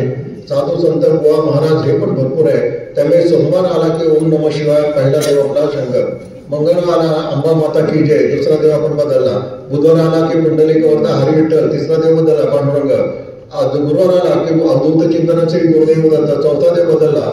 शुक्रवार आला की एक नवीनच निघाले संतोषी माता की जय, शनिवार आला की बजरंग बली की जय, 6वा देव बदलला. आणि रविवार आला की खंडोबाच्या नावानं 7 दिवसात 7 देव आपण बदलले. असं जगात चालत नाही. फक्त आपल्या भारतामध्ये चाललंय. म्हणजे धार्मिक स्वातंत्र्य आपल्याला किती आहे. आणि सगळ्यात महत्वाचं म्हणजे की धर्माच्या नावाखाली आपल्या देशामध्ये कुठलीही वसुली तुमच्या उत्पन्नातून होत नाही. अनेक देशात असं नाहीये. त्या देशामध्ये त्या पगारदार म्हणून आपण जसं म्हणतो ना, पगारातून इन्कम टॅक्स वगैरे जे काय डिडक्ट होतं, तसं धार्मिक फंड पण त्यांच्या पगारातून वसूल केला जातो. आपल्याकडे एकही रुपया कोणाच्या खिशातून काढला जात नाही. हे धार्मिक वैशिष्ट्य आहे असं म्हणायला काही हरकत नाही. आणि त्याप्रमाणे याही बाबतीत आपण मेरा भारत म्हणायला काही हरकत नाही. पण आता पिक्चर कसं काय, 144 कोटी देश आहे. पण आता या देशाच्या नेतृत्वाचा आपण विचार करूया. मगाचं चर्चेचं विधान मी आता संपूर्णपणे फोडून टाकतो या ठिकाणी. तो काय म्हणाला होता, मूर्खांचा देश वापरून. अहो, आपल्या भारतामध्ये आतापर्यंत 14-15 राष्ट्रपती होऊन गेले, बरोबर. त्याच्यातले 6 राष्ट्रपती डॉक्टरेट पण शिकलेले आहेत. जगात कोणाकडे असं लागलं का? आपले पंतप्रधान मनमोहन सिंग मागच्या वर्षामध्ये मंडळातले, ते जगातल्या सगळे जे पंतप्रधान 193 देशामध्ये पंतप्रधान सगळ्यात जास्त शिकलेला माणूस होता. त्यांच्या नावाने ऑक्सफोर्डमध्ये ते हे पण चालू केलेले आहे, पारितोषिक पण चालू केलेलं आहे. आणि त्यातल्या त्यात आणखी महत्वाची गोष्ट, आपल्या सगळ्यांना अभिमान वाटेल अशी गोष्ट आहे, आपले राष्ट्रपती, माजी राष्ट्रपती APJ अब्दुल कलाम, भारतरत्न, त्यांच्यासारखा तर राष्ट्रपती जगात कोणाकडे अनेक वर्ष होणार नाही. हा माणूस बेसिकली एरोनॉटिकल इंजिनियर आहे, आपल्याला माहिती आहे. इस्रोचे पण ते प्रमुख होते. अनेक मिसाईल प्रोजेक्ट पण त्यांचे होते. हा माणूस शिक्षण तज्ञ पण आहे त्या ठिकाणी. हा ॲटॉमिक एनर्जीचं पण काम मी तर थोडा ते डिटेलमध्ये सांगणार आहे. म्हणजे सहसा काय होतं, एखाद्या माणूस, आपण इंग्रजी शब्द वापरतो, एक डिसिप्लिन आपण म्हणतो त्याला, की ठराविक क्षेत्रामध्येच तो असतो, ठराविक क्षेत्रात मोठा होतो. पण हा माणूस किती वर्सटाईल आहे हे प्रत्येक क्षेत्रामध्ये हा मोठा होत गेला. असा राष्ट्रपती तुम्ही नुसता कॉमन सेन्सने विचार करा, जगात कोणाकडे आहे का? म्हणजे भारतीय नेतृत्व मूर्खांचा आहे जे म्हणत होता, आता ते विधानने सगळं करून टाकलेलं आहे. त्याच्यानंतर हे 75 वर्षाचं ते पण त्या ठिकाणी बोललेले आहे. आता आपण धार्मिक स्वातंत्र्य हे पण तुम्हाला त्या ठिकाणी गेलोय. आता आपण बेसिक प्रश्न निर्माण करूया. भारत स्वतंत्र झाला ते 25 लाख लोक मेले वगैरे हे सगळं तुम्हाला सांगतो. आता मगाचा विधान घेतं अनेक लोकोत्तर पुरुष निर्माण झाले. स्वातंत्र्य मिळाल्यानंतर पहिली गोष्ट अन्न वस्त्र निवारा. आपल्याकडे 2 महामानव निर्माण झाले त्या ठिकाणी. त्याच्यातलं एकाचं नाव आहे डॉक्टर एस स्वामीनाथन आणि दुसऱ्याचं नाव डॉक्टर वर्गीस कुरियन. आपण कुरियन पासून, कारण मुलगा जन्माला आला की त्याला दूध लागतं, बरोबर की नाही. आता आईला दूध नाही तर मुलाला दूध कुठून मिळणार, अशी भयानक परिस्थिती त्या ठिकाणी होती. अशा वेळेला वर्गीस कुरियन यांनी सामूहिक तत्वावर दुधाचं उत्पादन करावं असं त्या ठिकाणी सांगितलं.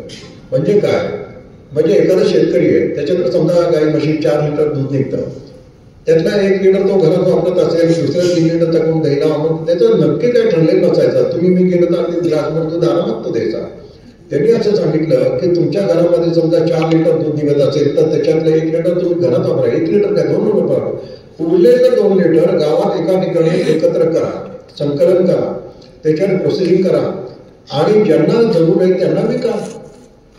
तुम्हाला असं वाटतं का लोकांनी गडगडाट केला असेल, पहिल्यांदा त्यांना मोडकात काढलं, पण या माणसाने ते लावून धरलं. आनंदचं आपल्याला माहिती आहे, आनंदच्या माध्यमातून ते सुरू केलं आणि आता तुम्हाला सगळ्यांना कानावरून टाळी वाजवा अशी वाटेल. जगात 193 देश आहेत. एकेकाचा भुके कंगन असणारा हा देश 144 म्हणजे 34 पासून 144 कोटी 100 कोटीपेक्षा जास्त फरक पडत होता. आज दुधाच्या उत्पादनामध्ये बंधुभगिनीनो भारत हा पहिल्या क्रमांकावर गेलेला आहे. आता काय वाढली ना, याचा विचार करताय का. 100 कोटी लोक वाढलेले असून सुद्धा दुधाच्या उत्पादन आणि अन्नधान्याच्या उत्पादनामध्ये असं त्यांनी केलं. हरित क्रांती योजना हे स्वामीनाथन त्यांना सुवर्णपदक युनोने दिलेलं आहे बरं का. म्हणजे तो माणूस किती नॉलेजेबल असेल याचा विचार करा. त्यांनी हरित क्रांती योजना निर्माण केली आणि त्याच्या आणखी सपोर्टिंग काही गोष्टी घडल्या त्या पण मी सांगेन. आणि बघता बघता बघता आज आपला भारत अन्नधान्याच्या प्रकरणामध्ये 193 देशामध्ये दुसऱ्या क्रमांकावर पोहोचलेला आहे. जो खाण्याचा होता तो इतका पोहोचलेला आहे. याला काही सपोर्टिंग ऍक्टिव्हिटी बनल्या. म्हणजे डॉक्टर राजेंद्र सिंहजी आपल्याला नाव ऐकलं असेल, त्यांना पाणीवाला बाबा म्हणून नाव दिलं लोकांनी. त्यांनी पाणी आडवं पाणी जेव्हा हे प्रकरण सुरू केलं आणि राजस्थानामधल्या 8 नद्या ज्या मेल्या होत्या त्या पुनर्जीवित केल्या. या पाणी आडवा पाणी जेव्हा 1200 खडी राजस्थान आपल्याला माहिती वाळवंटीमध्ये दुष्काळच काय 8 इंच पाऊस जेमते पडतो, पण तो त्यांनी समृद्ध केला. 1200 खेडी सुजलाम सुफलाम केली. ती योजना नंतर आपल्या संपूर्ण भारतात पाणी आडवा पाणी जेव्हा असं करायला लागले त्यामुळे आपल्या शेतीचं उत्पन्न वाढवलं. पण पुन्हा अनेक धक्कादायक बातमी समजा. भुकेलेला अन्न द्यावं आपलं संस्कृती आहे, बरोबर की नाही. भारताने अन्नधान्याचे उत्पादन केलं.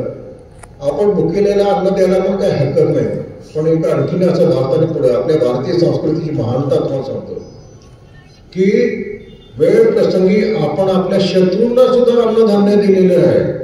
पाकिस्तान आपला काय मित्र आहे का नाही, पण काही वर्षापूर्वी तिथं म्हणजे महापुराचं थैमान झालं होतं त्याला भारताने अन्नधान्याची मदत त्याला केली होती. गेल्या 2 वर्षापूर्वी तुर्कस्तानामध्ये भूकंप झाला, त्या ठिकाणी पहिली रेस्क्यू टीम आपली गेलेली त्या ठिकाणी त्यांना मदत करायला गेलेली. म्हणजे आपली संस्कृती आणि परंपरा आपण अजून पाळतो आहोत. जगात असा कुठला देश नाही. परवा जे कोरोनाचं जे सगळं प्रकरण झालं त्याला भारताने 160 पेक्षा जास्त देशांना ते लस पुरवलेली आहे आणि काही ठिकाणी तर फुकटच देऊन टाकलेली आहे. असं जगात कोणी केले नाही, कारण आपली भारतीय संस्कृती एवढी महान आहे. जरी काही आक्रमण झाली तरी ती आपण टिकू नये असं म्हणायला काही हरकत नाही. आता शिक्षण क्षेत्राकडे येतो. मग असे सांगितलं 12% आणि 1%. आपल्याकडे पटापट आढावा येतो. निरनिराळ्या शिक्षण संस्थांनी त्या आपल्याला स्वातंत्र्य मिळालं त्याला आपल्याकडं फक्त 40 विद्यापीठं आणि 500 कॉलेजेस होते. 40 विद्यापीठं 500. आपल्या देशाने निर्णय शिक्षण योजना निर्माण म्हणजे राबवायला सुरुवात केली. आज आपल्या देशामध्ये 193 विद्यापीठं आहेत आणि 50,000 पेक्षा जास्त कॉलेजेस आहेत, ज्याच्याबरोबर 23 IIT पण आहेत. ITI तर किती आहे ते मोजायलाच लागतो. आणि हे करता करता करता तुमच्या मनात विचार येईल की अरे कोविड भरती आहे नाही, कोविड भरती नाही, आपली क्वालिटी पण शैक्षणिक वाढलेली आहे. त्याचे मी एकच तुम्हाला उदाहरण देतो. 3-4 वर्षी शिक्षक मंडळ आहे त्यांना अगदी आठवेल. 3-4 वर्षापूर्वी एक कॉम्पिटिशन झाली होती जगातली. जगातला सर्वोत्कृष्ट शिक्षक कोण, जगातला सर्वोत्कृष्ट शिक्षण कोण. आपल्याला कदाचित वाटेल अमेरिका इंग्लंड प्रगत देश. नाही. ज्याला रिझल्ट डिक्लेअर झाला त्याला सोलापूरच्या प्राथमिक शाळेतल्या रणजित दिसले मागचा शिक्षक हा ग्लोबल टीचर म्हणून निवडला गेलेला आहे. ज्यांना मुलांचा देशात आपण म्हणू शकतो का 9 कोटी रुपयाचं बक्षीस मिळालेलं आहे. विचार करा. म्हणजे हे भारत अडाण्यांचा देश, भिकाऱ्यांचा देश आपण म्हणू शकू का? आपण जगाचे ज्ञानगुरू होण्याच्या मार्गावर आणि आहेच म्हणायला काय हरकत नाही. आता हे झालं शिक्षणाच्या लोकांचं, म्हणजे शैक्षणिक पातळी वाढली. आता मी तिसरं विधान करतो. तुम्ही सगळे भाग्यवान आहात, कारण भारतीय माणसाची बुद्धिमत्ता जगात सर्वश्रेष्ठ आहे. तुम्हाला बरं वाटावं म्हणून मी म्हणत नाहीये. तुम्हाला काय काय पुरावे आता मी दिलेले आहेत, आणखी एक पुरावा देतो. तुम्ही म्हणाले सुशिक्षित लोकांचं सगळं ठीक आहे. नाही, सुशिक्षित लोक असो, अडाणी लोक असो, तरी भारतीय माणसाची बुद्धिमत्ता जगात सर्वश्रेष्ठ आहे. याचा एक डायरेक्ट तुम्हाला पुरावा देतो. मुंबईमध्ये डबेवाले आहेत, ऐकलं असेल तुम्हाला ही गोष्टी. 70 स्टेशनवरचे डबे, साधारणतः 5 ते 6 हजार डबेवाले. 70 स्टेशनवरचे डबे ते त्या ठिकाणी म्हणजे काय करतात की तुमच्या घरून डबा घ्यायचा, तो तुमच्या ऑफिसवर पोहोचायचा, तिथला राखीव डबा तुमच्या घरी आणून द्यायचा. हे सगळे 5,000 डबेवाले जवळजवळ 1.5 ते 2 लाख डब्यांचं त्यांचं वाटप असतं. त्यांची ॲक्युरेसी किती आहे? तर त्यांची ॲक्युरेसी 6 सिग्मा, आता तांत्रिक बाबतीत 6 सिग्मा ॲक्युरेसी आहे. म्हणजे एकाचा डबा दुसरा, दिसायला डबे सगळे सारखेच असतात, पण एकाचा डबा दुसऱ्याला कधी गेला असं कधी झालंच नाही. इतक्या ॲक्युरेटली, म्हणजे 100% पेक्षाही जास्त त्यांची ॲक्युरेसी आहे. ही ॲक्युरेसी त्यांनी कशी निर्माण केली? तर त्यांनी 10 डिजिट अल्फा न्यूमेरिक सिस्टीम, ही कशी आहे ते मी सांगत नाही, आता वापरली आणि त्यांचं काम चालू आहे. आणि त्यामुळे ते वर्षानुवर्ष त्यांचं एकही चुकीचा डबा गेलेला नाहीये. हे कळल्यानंतर ब्रिटनचा, त्याला राजपूत होता, आता राजा झाला, त्या ब्रिटनचा राजपूत तर चार्ल्स याला कळल्यानंतर तो मुंबईत आला. त्यांनी त्या डबेवाल्यांना बोलवलं, त्यांनी ते 10 डिजिट अल्फाबेट, त्याला किती कळलं मला माहिती नाही, पण ते समजून घेतलं आणि त्यांनी काय सांगितलं, तुमच्यापैकी काही लोक द्या, त्यांचा सगळा वाटखर्च वगैरे आम्ही सगळं करू, इंग्लंडमध्ये या आणि हे तुम्ही कसं करता हे आमच्या लोकांना शिकवा. मूर्खांचा देश म्हणणाऱ्या लोकांना राजपूतच म्हणतोय आमच्या देशात. आणि धक्कादायक गोष्ट म्हणजे या 35 डबेवाल्यांपैकी निम्मे डबेवाले आमचे वादळ आहेत. त्यांना लिहिताही येत नाही, वाचता येत नाही. म्हणजे भारतीय माणसाची, अडाणी माणसाची पण बुद्धिमत्ता किती म्हणे. आणि हे सगळं करत असताना आपली साक्षरता प्रचंड वाढली. आता 85% आसपास त्या गेलेले. स्त्रियांची साक्षरता 1% होती, ती 74% गेलेली. अतिशय सुंदर चित्र त्या ठिकाणी निर्माण केलेलं आहे. आणि त्याबरोबर साक्षरतेचा आणखी एक पुरावा की जगामध्ये वर्तमानपत्राच्या खपामध्ये आपला भारत दुसऱ्या क्रमांकात गेलेला आहे. लिहिता वाचता येत नव्हतं, पण आज वर्तमानपत्र सगळ्यात जास्त गप्तात पहिला चीन आहे, त्यांची लोकसंख्या जास्त आहे. पण आता हळूहळू आपण त्यांना पण सरपास करणार आहोत. म्हणजे साक्षरतेच्या बाबतीत सुद्धा हा चमत्कार घडला असं काही हरकत नाही. आर्थिक ध्येयाजवळ मी फक्त थोडक्यात धावता आढावा घेतो. 1970 पर्यंत आपल्या देशामध्ये काय आर्थिक धोरण नावाचं प्रकरण फारसं अस्तित्वात नव्हतं. 1970 साली आपल्याकडे एक MRTPA, monopoly restrictions and trade practices act pass झाला. त्याच्यामुळे काय केलं की जगातल्या इतर देशातले लोक त्यांचा माल आपल्या देशात येऊन विकत होते आणि प्रॉफिट निर्माण करत होते. इतरांचे उद्योगधंदे या सगळ्यात बंदी आली. स्वदेशी लोकांना उद्योगधंद्यांना चालना दिली. नंतर 1991 साली आपण एक ग्लोबलाइज, म्हणजे आपण लिबरलायझेशन, म्हणजे आर्थिक धोरण शिथिल केलं. त्याचे चांगले परिणाम झाले. त्या आपल्या विकास दर 2% पर्यंत होता. त्याच्यानंतर 1994 साली आपण ग्लोबलायझेशन वर्ल्ड मार्केटमध्ये गेलो. त्याचा पण परिणाम चांगला झाला आणि आपल्या देशाचा दर 6%च्या पुढे जाऊन सुद्धा 8%च्या पुढे गेला. हे सगळं तुम्हाला ऐकल्यानंतर आनंद वाटेल की आपण ग्लोबल मार्केटमध्ये गेलो. परंतु आपण नंतर जो GATT, global agreement on tariff and trade, या करारावर 1994 साली सही केली. त्यावेळेला काय झालं की जगातले जवळजवळ 150 देश त्या गॅगचे सदस्य आहेत. याचा अर्थ 150 देशातल्या लोकांना भारतात येऊन मुक्तपणे माल विकायची परवानगी दिली, मुक्तपणे कारखाने काढायची परवानगी दिली. मग आपल्याला वाटलं अरे हे सगळे परदेशी आल्यानंतर आपलं मोरे वागणार, पण नाही, तसं झालं नाही. कॉम्पिटिशन निर्माण झाली की त्या ठिकाणी आपल्याला क्वालिटी चांगली करावीच लागते, असं त्या ठिकाणी झालं. आणि आपण त्याच्या थोडीच तोड त्या ठिकाणी बनलो. आणि इथपर्यंत तुम्हाला आनंद वाटेल, पण याच्यापेक्षा आनंद वाटेल याची गोष्ट सांगतो. त्या 150 देशांना आपल्या देशात येऊन माल विक्री उत्पादन करायची परवानगी घ्यावी. पण याचा अर्थ असा पण होतो भारतीय उद्योगपती भारतीय मालाने सुद्धा परदेशात जाऊन त्या 150 देशांमध्ये माल विकायला हरकत नाही, आर्थिक व्यवहार करायला हरकत नाही, गुंतवणूक करायला काही हरकत नाही. आणि हे चित्र इतकं सुंदर झाल्यानंतर की भारतीय माणसांनी जगातले सर्वोत्तम उद्योगधंदे कॅश पैसे देऊन विकत घेतले. आमच्या टाटाने जगभर लँडवर फोर्डची ब्रँड विकत घेतली त्या ठिकाणी, टेटलेट्री म्हणून. नंतर आरसेप मित्तल नावाचे जे उद्योगपती होते, आज मित्तल त्यांचे साम्राज्य, जगातले मोठे पोलाद कारखाने मित्तलाने विकत घेतले बरं का, परदेशाचे कारखाने, त्यांचे कारखाने विकत घेतले. त्यावर आमच्या टाटाने सुद्धा कोरस नावाची कंपनी, असे ग्लोबल ऍक्विजिशन आपण जर का नेटवर गेला तर तुम्हाला खूप माहिती, एक नाही दोन नाही, असे अनेक कारखाने विकत घेतले. त्यामुळे जगातल्या औद्योगिक साम्राज्यावर हळूहळू भारताची सत्ता प्रस्थापित होती. एवढंच नव्हे तर दुसरी एक महासत्ता आपल्याला सांगतो. आपल्या देशाची शैक्षणिक पातळी वाढल्यानंतर काही मंडळी खूप हुशार झाली, त्यांनी आपल्या देशामध्ये चांगल्या पोझिशन मिळाल्या, पण काही आणखीन महत्वाकांक्षी होते, ते परदेशात गेले आणि परदेशातल्या त्या ठिकाणी त्यांनी मोठ्या मोठ्या पोस्ट मिळवल्या. आज जगात अशी परिस्थिती आहे की ज्याला मल्टीनॅशनल म्हणतात, म्हणजे एकापेक्षा जास्त देशामध्ये ज्या कंपन्यांचे व्यवहार चालतात, त्या मल्टीनॅशनलचे बहुतेक सगळे डायरेक्टर सीईओ हे भारतीय वंशाचे आहेत. आपण गुगलचा विचार करा, कोण आहे त्यांचं, आपण ज्याचा मायक्रोसॉफ्टचा विचार करा, सगळीकडे विमान उद्योगाच्या मध्ये बघा, प्रत्येक क्षेत्रामध्ये टॉपचा माणूस हा भारतीय. मी विचार करतो, या अमेरिकन कंपन्या असो इंग्लिश कंपन्या, त्यांना त्यांचा माणूस मिळत नाही का? पण ते पक्के बिझनेसमॅन आहे. जो आमचा बिझनेस चांगला चालू शकतो त्या माणसालाच आम्ही त्या ठिकाणी चेअरमन म्हणा किंवा करतो. आणि सगळे उद्योगधंद्यातले लोक आपल्या भारतीय वंशाचे आहेत. याचा फायदा काय झाला तर तुम्हाला नंतर सांगतो. आणि मगाशी मी जो उल्लेख केला होता की फॉर्च्यून ग्लोबल 500 एकही कंपनी भारताची नव्हती. आज भारताच्या 9 कंपन्या त्या लिस्टमध्ये गेलेल्या आहेत आणि त्यांचा क्रमांक हळूहळू वाढत पुढच्या क्रमांकावर जात आहे, हे या ठिकाणी म्हणायला हरकत नाही. शिक्षण सांगितलं तुम्हाला, आर्थिक प्रगती पण सांगितली, आता काही गोष्टींचा विकास दर पण सांगितला. आता काही जागतिक दर्जाच्या आपण अचिव्हमेंट ज्या केलेल्या आहेत मी तुम्हाला सांगतो. त्याच्यातली एक अचिव्हमेंट अशी होती की 1945 साली आपल्याला माहिती काय झालं, 1945 साली अमेरिकेने जपानवर अणुबॉम्ब टाकले. 6 ऑगस्ट आणि 9 ऑगस्ट हिरोशिमा नागासाकीवर 1,70,000 लोक मेले. हे सगळं चालू असताना आपल्या देशातले काही हुशार माणसं, मगाशी सांगितलं तसं एक होमी बाबा नावाचा एक महामाणूस होता, नाव ऐकलं असेल तुम्ही, तो त्या क्षेत्राला तज्ञ होता. ते बघितल्यानंतर त्यांच्या लक्षात आलं हे तंत्रज्ञान भारताला पाहिजे. हे पारशी समाज आहे ना, बरोबरच त्यांचे आपल्यावर उपकार आहेत. हा पारशी समाज संपूर्ण जगामध्ये विचार केला फक्त 1 लाख लोक आहेत, 1 लाख लोक आहेत, त्याच्यातले 70% मुंबईतच राहतात. पण ह्या देशाने आपल्या देशाचं सगळे औद्योगिक जडणघडण सगळे बदललेले आहे. त्याच्यातलं काही नंतर मी उल्लेख करेन. तर ह्या होमी बाबांना वाटलं की हे अणु तंत्रज्ञान आपल्या देशाला पाहिजे.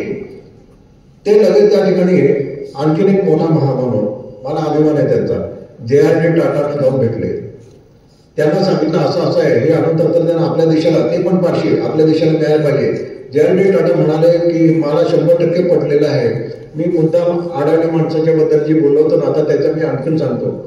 JRD टाटा जेमतेम 12वी शिकलेले होते, म्हणजे आता मला हरकत नाही, परंतु 90 कारखाने चालवण्या इतकी त्यांच्यामध्ये इंटेलिजन्स होता. टाटाचे 90 कारखाने वेगवेगळे आहेत.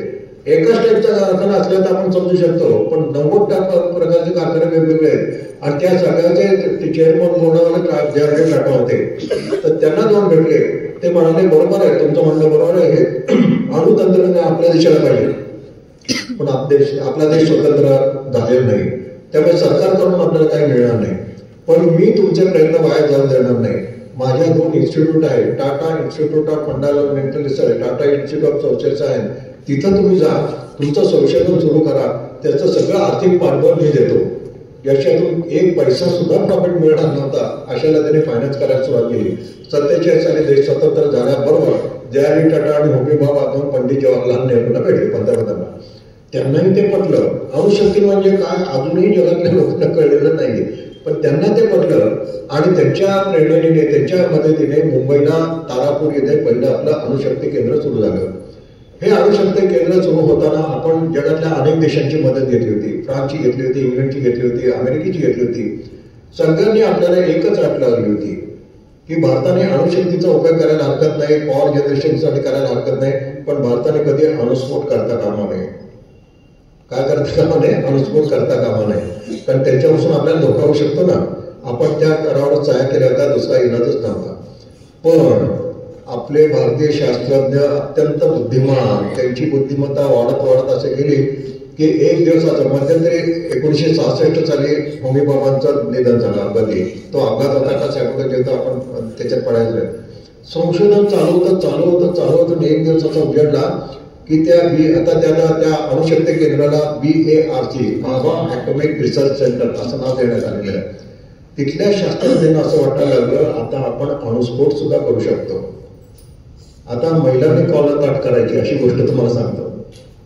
त्यांना राहायला त्याच्यातले एक राजा रामण्णा नावाचे 2-3 माणसांना सांगतो. PK चिदंबरम आता काही दिवसापूर्वी गेले ते. हे दोघे जण जाऊन पंडित जवाहरलाल नेहरू म्हणजे ते पंतप्रधान भेटण्यासाठी दिल्लीला गेले. तिथं इंदिरा गांधी पंतप्रधान होत्या. भारतीय पंतप्रधान पुरुष जसा एफिशियंट तसा स्त्रिया पण एफिशियंट. त्यांच्याबद्दल तुमची चांगली मत असेल वाईट मत असेल पण मी फक्त चांगल्या गोष्टी सांगणार आहे. इंदिरा गांधींनी जाऊन भेटले आणि त्यांना रिक्वेस्ट केली की आता भारतात आपण अणुस्फोट करू शकतो. इंदिरा गांधी आनंद झाला त्यांना, पण ते म्हणाले पण आपले हात बांधलेले आहेत. त्यावेळेला राजा रामण्णाने एकच वाक्य उच्चारलं, अभी नाही तो कभी नाही. याचा अर्थ काय, आज आपण केलं नाही म्हणून उद्या पाकिस्तानने हे तंत्रज्ञान मिळवलं आणि अणुस्फोट केला तर आपल्याला त्यांच्या पुढे घालीन लोटांगण मंदिराच्या अर्थ करायला लागेल, कारण आपल्याकडे अनुभवच नाहीये. त्यांना ते पडलं आणि त्यांनी परवानगी दिली आणि 1974 साली 18 मे 1974 या दिवशी भारताने पहिला अणुस्फोट केला. तो अणुस्फोट अमेरिकेने जे अणुबॉम्ब टाकले त्याच्यापेक्षा 34 पट चांगला होता, टेक्निकली चांगला होता, प्रभावी होता. आणि तो अणुस्फोट केला, पोखरणला अणुस्फोट केला आणि पुढे अणुस्फोट केल्यानंतर राजा रामण्णाने इंदिरा गांधीने तार पाठवली. काय तार पाठवली, त्या दिवशी बुद्ध जयंती होती. त्यांनी तार पाठवली, गौतम बुद्ध हसले सांकेतिक भाषेत, कारण त्यांना ती डिक्लेअर करण्याची ऑथॉरिटी नव्हती. ऑथॉरिटी कोणाची, पंतप्रधानाची. तो मेसेज मिळाल्यामुळे इंदिरा गांधीने जाहीर करून टाकलं की आम्ही शांततेसाठी अणुस्फोट केलेला आहे. गौतम बुद्ध जयंती. बुद्ध काय सांगतो, अहिंसा. असे सगळं विचित्र बघायला सगळं जग आपल्याला तुटून पडलं. अमेरिकेने, कॅनडाने सगळ्यांनी त्यांची शास्त्रज्ञ परत बोलवले. आपल्याला अनेक निर्बंध आले आणि जवळजवळ 24 वर्ष आपल्या देशाची लचकेतोड करण्यात आली. पण आपण सगळं सहन केलं आणि त्याच्यातून पण मार्ग काढत गेलो. आणि असं करता करता आता लोक बदलले. आता मी तुम्हाला धक्कादायक चांगली गोष्ट सांगणार आहे. 1998 साल उजाडलं. आता या अणुबॉम्बमध्ये तुम्ही फक्त माहिती ऐकून घ्या. 2 प्रकार असतात, एक साधा अणुबॉम्ब आणि दुसरा हायड्रोजन बॉम्ब. नाव ऐकलं असेल तुम्ही. साध्या अणुबॉम्बपेक्षा हायड्रोजन बॉम्ब अनेक पटीने सामर्थ्यशाली होतो. तर त्यांच्या लक्षात आलं आता आपण हायड्रोजन बॉम्ब, त्याला टेक्निकल नाव आहे थर्मो न्यूक्लिअर डिव्हाइस. ते डिव्हाइस म्हणतात बरं का, बॉम्बला डिव्हाइसच म्हणतात, थर्मो न्यूक्लिअर डिव्हाइसच म्हणतात. ऐकून द्यावा फक्त. त्यांच्या लक्षात आलं आता आपण हायड्रोजन बॉम्बचा पण स्फोट करू शकतो.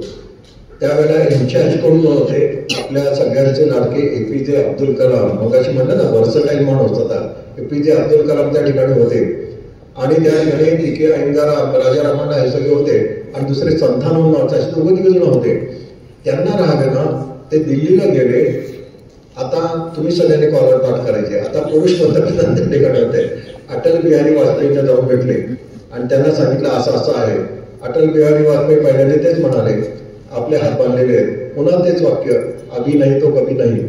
अटल बिहारी वाजपेयी, आपल्या देशाचं खरोखरच खूप नुकसान झालं होतं, हे मात्र मान्य करायला पाहिजे होतं.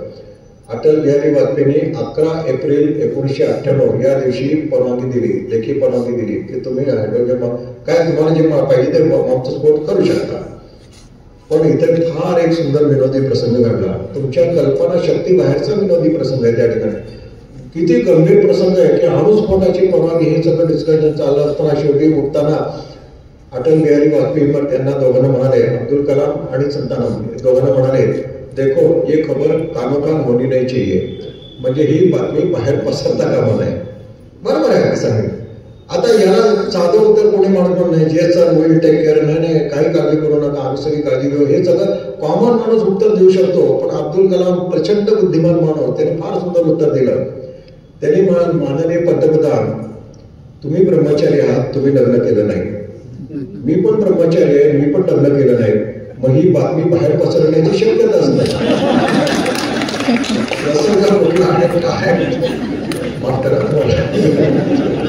तर असा तो सुंदर प्रसंग झाला. ताबडतोब ते परत आले. पण अटल बिहारी वाजपेयींनी सांगितलं, याला मी तुम्हाला 1 महिना मदत देतो. 11 एप्रिल 11 मे डेडलाईन मान्य केली. आणि मान्य केली. मला सांगायला सोपं आहे, पण एक लक्षात घ्या, एक मूळ जन्माला यायचं असलं तर 9 महिने लागतात. आणि इथं एवढं संहारक अस्त्र निर्माण करण्यासाठी 1च महिना मदत. पण चॅलेंज आपल्या लोकांनी सांगितलं, पुन्हा भारतीय माणसाची बुद्धिमत्तेचं आणखी तुम्हाला होतं. परत आले, सगळी तयारी केली हे, आणि पोखरणला आपण ते करायचं ठरवलं. पण मामला एवढा सोपा नव्हता. कारण पहिला अणुस्फोट केल्यानंतर 74 साली अमेरिकेने पोखरणवर 4 सॅटेलाइट फिरत ठेवले होते. आपला सीसीटीव्ही कॅमेरा म्हणायला काय हरकत नाही. हे लोक काय करतात.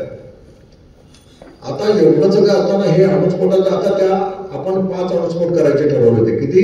5, 1 नाही 2. कारण दुसरी परवानगी मिळालेला 24 वर्ष लागली. पुढची परवानगी मिळायला किती वर्ष लागेल काय सांगता येते. आत्ताच सगळं उरकून घ्या. अगदी गावठी विचार नाही केला. 5 अणुस्फोट करायचे ठरवले. त्याच्यातला एक हायड्रोजन बॉम्बचा पण स्फोट होता त्या ठिकाणी. पण हे करण्यासाठी आपण भूमिगत अणुस्फोट केलेले. खड्डा खायला लागला नव्हता. 200 म्हणजे 60 मजली इमारत, कमीत कमी एक 1000 मीटर तरी खाली खड्डा काढायला लागला होता. हे खड्डा काढलेला असताना त्याच्यातली माती वरती काढायची, टाकायची कुठं हे वरती ती 4 बसलेलीत ना, कसं करायचं. अब्दुल कलामांनी अगदीच सोपा उपाय योजला. हा तुम्ही आम्ही सगळे करत होतो. आपण शाळेत असताना काय होतं, सर वर्गात आले की चिडीच्या आपला अभ्यास सुरू. सर एकदा वर्गाच्या बाहेर गेले, हर हर महादेव आपला दंगा सुरू. बरोबर आहे सगळे, मी पण शिकलेले. अब्दुल कलामांनी सांगितलं हेच आपण करायचं. अमेरिकेचा पहिला सॅटेलाइट आपल्या पोखरणच्या रेंजमध्ये आला की लगेच काम बंद करायचं. आणि तो पलीकडे गेला की काम सुरू करायचं. तोपर्यंत दुसरा सॅटेलाइट येईपर्यंत. असं करून आपण अमेरिकेच्या 4ही सॅटेलाइटला गंडवलं. त्यांना जेवणपर्यंत पत्ता लागला. हे लोक कधी काय करतात. एक परमाणू नावाचा सिनेमा आला तर बघा, त्याच्यामध्ये या सगळ्या गोष्टी जरा डिटेलमध्ये दाखवलेल्या आहेत. असं करत करत करत सगळी तयारी केली. आणि तयार केल्यानंतर 11 एप्रिलचा दिवस उजाडला. या दिवशी दुपारच्या वेळेला त्यांनी पहिले 3 अणुस्फोट केले. त्याच्यातला एक थर्मोन्यूक्लिअर म्हणजे हायड्रोजन बॉम्बचा स्फोट होता. नंतर 11 नंतर 13 तारखेला आणखी 2 अणुस्फोट केले. आणि आपण किती चिकून करतो. अब्दुल कलामांनी अटल बिहारींना तार काय पाठवली, एक शब्द फक्त वाढवला, गौतम बुद्ध पुन्हा हसले. पहिली काय तार होती, गौतम बुद्ध हसले. दुसरी तार काय, गौतम बुद्ध पुन्हा हसले. अटल बिहारी वाजपेयींनी जाहीर करून टाकलं की आम्ही सलग 5 अणुस्फोट जाहीर करून टाकला. आम्ही 5 अणुस्फोट काय करायचं ते करा. जगाला चॅलेंज देण्याचं आता सामर्थ्य आपल्या भारतात निर्माण झालेलं आहे. आणि हे केल्यानंतर पाकिस्तानने पण केले, पण आपण त्याच्याकडे जायला नको. जग भडकलं की जे दरिद्री भिकारी लोकांचा देश आहे वगैरे आपण जे म्हणत होतो, त्यांनी थर्मोन्यूक्लिअर BBC नावाचं आपल्याला माहिती आहे, BBC नावाचे ब्रिटिश ब्रॉडकास्टिंग कॉर्पोरेशन, त्यांनी लगेच भारताला म्हणजे नामोशीमध्ये टाकण्यासाठी ते आयुष्यभर काम करत आलेले आहेत. त्यांनी लगेच जगातल्या अणुशास्त्रज्ञांना पाचारण केलं BBCने. आणि तिथला जो पत्रकार होता त्यांनी त्या सगळ्या शास्त्रज्ञांना विचारलं की हे भारताचं कृत्य निंदनीय नाही का, तुम्हाला भारताचा धिक्कार करायचा वाटत नाही का, प्रश्न विचारला. पण खरा विद्वान जो असतो ना, तो खरोखरच विद्वान आणि सुसंस्कृत असतो. फ्रान्सचे एक अणुशास्त्रज्ञ त्याच्यातले सगळ्यात ज्येष्ठ होते. त्यांनी असं सांगितलं की ज्या थर्मोन्यूक्लिअरचा स्फोट करण्यासाठी फ्रान्सला 6 वेळा अपयश आलं होतं, जमलंच नाही, तो भारताने पहिल्या प्रयत्नातच यशस्वी केला. मी भारताचा धिक्कार करत नाही, मी भारताला सॅल्यूट करतो. आता मग तुमच्या सगळ्यांच्या लक्षात येत असेल आपण भारत कुठं चाललेलं आहे त्या ठिकाणी. आणि त्या ठिकाणी केल्यानंतर तरी सुद्धा त्यांनी निर्बंध लावले. नंतर पुढच्या प्रत्येक ते क्रायोजेनिक इंजिन त्याच्यावर पण निर्बंध लावले. पण असं करत असं पण सगळ्यांना तोंड देऊन आपण त्याच्यातून बाहेर पडलो. दुसरं आणखीन एक उदाहरण छोटंसं सांगतो. तुम्ही फक्त ऐकलं असेल, पण मी ह्या सगळ्या लोकांना जाऊन भेटून बरं का. अब्दुल कलामांना नाही भेटलो, डॉक्टर रघुनाथ माशेलकरांना भेटलो, आपल्या सुपर कॉम्प्युटर ज्यांनी निर्माण केला त्या डॉक्टर बनकरांना पण भेटलो. त्यांच्या समोर बसून या सगळ्या गोष्टी आपल्या देश मागे नेतो तुम्हाला. जसं आपला देश प्रगत व्हायला लागला तसं आपल्या देशातल्या लोकांना वाटायला लागलं की आपल्याला सुपर कॉम्प्युटर पाहिजे. तर सुपर कॉम्प्युटर म्हणजे काय, माणसाचा मेंदू 1 सेकंदाला एक गणित करू शकतो. 3/12 1 सेकंद संपला, गणित संपलं. पण तो ज्यावेळेला भारताची लोकसंख्या वाढायला लागली 34 कोटी पासून 140 कोटी पर्यंत जाताना 70 कोटी 80 कोटी, 3/12 उपयोग पडेल का? मग त्यावेळेला एका सेकंदाला हजारो गणितं करू शकेल अशा कॉम्प्युटरला सुपर कॉम्प्युटर म्हणतात. अगदी मी पूर्ण व्याख्या सांगतो. आपल्या लोकांना वाटायला लागलं शास्त्रज्ञांना आपल्याला सुपर कॉम्प्युटर पाहिजे. त्यावेळेला पंतप्रधान होते राजीव गांधी. राजीव गांधीने आपल्या भारतामध्ये कॉम्प्युटरचं युग आणलं. त्यांच्या पिढीत त्यांना त्यालाच पाहिजे. आपले शास्त्रज्ञ त्यांना जाऊन भेटले. ते म्हणाले आम्हाला सुपर कॉम्प्युटर पाहिजे. गोष्ट तुम्हाला माहिती आहे, पण आतले ते बारकावे सांगितल्यानंतर तुमच्या लक्षात येईल की आपली माणसं किती बुद्धिमान असतात. त्यांनी विचारलंय हे कुठं मिळालं सुपर कॉम्प्युटर. ते म्हणले फक्त अमेरिका बनवते. आपण अमेरिकेला विनंती केली, पण त्या पहिल्या अणुस्फोटाच्या दुसऱ्या अणुस्फोटाच्या धडक्यातून अमेरिका सावरलेली नव्हती. त्यांच्या लक्षात आलं की यांच्याकडे काहीच नसताना याने अणुस्फोट केले. आता सुपर कॉम्प्युटर गेल्यानंतर हे काय आपल्या डोक्यात बसतील. त्यांनी नाही म्हणून सांगितलं. तरी सुद्धा आपण थोडासा ग्राम्य शब्द वापरतो वाचकापारीशी, तरी सुद्धा आपण विनंती केली. त्यांनी सांगितलं ठीक आहे आम्ही एक सुपर कॉम्प्युटर देतो. त्यांनी त्याची किंमत काहीतरी XYZ सांगितली, $70 कोटी वगैरे सांगितले होते. आपले लोक मूर्ख नाही तो. आपण थोडीशी चौकशी केली आणि नंतर आपल्या इंटेलिजन्सच्या लोकांनी सांगितलं की आपल्याला अमेरिका फसवण्याचा प्रयत्न करते आहे. जो सुपर कॉम्प्युटर आपल्याला ते देणार आहे, मला ते नंबर वगैरे सगळं आहे पण आता डिटेल सांगत बसत नाही. तो सुपर कॉम्प्युटर अमेरिकेने भंगारात टाकलेला आहे आणि परत अमेरिकेने अट टाकली की हा सुपर कॉम्प्युटर आमचे लोक चालवतील, तुम्ही हात नाही लावायचा. म्हणजे सगळा डेटा अमेरिकेला परस्पर मिळणार त्या ठिकाणी. राजीव गांधी व्यथित झाले. ते म्हणे आपण एवढं म्हणतो की आम्ही लोक एवढे सुपर म्हणजे बुद्धिमान आहोत. आपल्या देशात एकही माणूस नाही का की जो सुपर कॉम्प्युटर बनवू शकेल. त्याला अगदी नारायण म्हणून माहिती नभवण्याची खात्याची मंत्री होती. ते नंतर उपराष्ट्रपती वगैरे सगळे झाले. ते म्हणाले माझ्या माहितीचा एक माणूस आहे. ताबडतोब बोला त्यांना. पुण्याला फोन आला आणि डॉक्टर विजय भटकर रातोरात दिल्लीला गेले. राजीव गांधी आणि डॉक्टर भटकर यांची भेट पहाटे 2:45 वाजता झाली. ती काय भेटायची वेळ आहे का? पण दोघांना राष्ट्रप्रथम. राजीव गांधी सुद्धा त्यांची वाट बघत बसले होते. भटकर सुद्धा निघाले. ते जरा मी फ्रेश होऊन येताना ते विमानतळावरून डायरेक्ट गेले ते राजीव गांधीच्या ऑफिसात. दोघं समोरासमोर बसले. आता लक्षात घ्या, एका देशाचा एक पंतप्रधान आणि एक शास्त्रज्ञ एकमेकांशी कसे बोलतात ते बघा. पहिला प्रश्न, बाकी कपट पसारा काही नाही. पहिला प्रश्न राजीव गांधींनी डॉक्टर भटकरांना विचारला, भारत सुपर कॉम्प्युटर बनवू शकेल का? असं कसं काय डायरेक्ट विचारता? मला जरा स्टडी करायला पाहिजे. मला 1 महिना मुदत द्या, नंतर मी तुम्हाला एक कमिटी नेमवणार.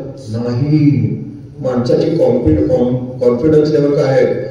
एका क्षणात विजय भटकरांनी उत्तर दिलं की भारताने एकापेक्षा एक सहज कामगिऱ्या पार पाडलेल्या सुपर कॉम्प्युटर बनवणं मला अशक्य वाटत नाही. राजीव गांधी म्हणाले नव्हते तुम्ही कराल का?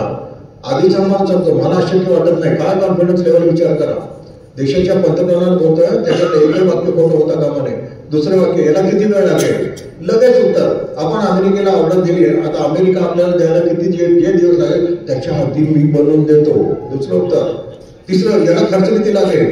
तिसरं उत्तर लगेच द्या. अमेरिका जेवढे पैसे आपल्याकडून मागेल त्याच्यापेक्षा स्वस्तात मी बनवून देतो. काय कॉन्फिडन्स लेवल आहे बघा भारतीय माणसाच्या बुद्धिमत्तेची. आपल्याला हे जे डायलॉग आहेत ना, हे मी भटकरांकडून घेतले त्याने. चौथा प्रश्न राजीव गांधीने विचारलाच नाही.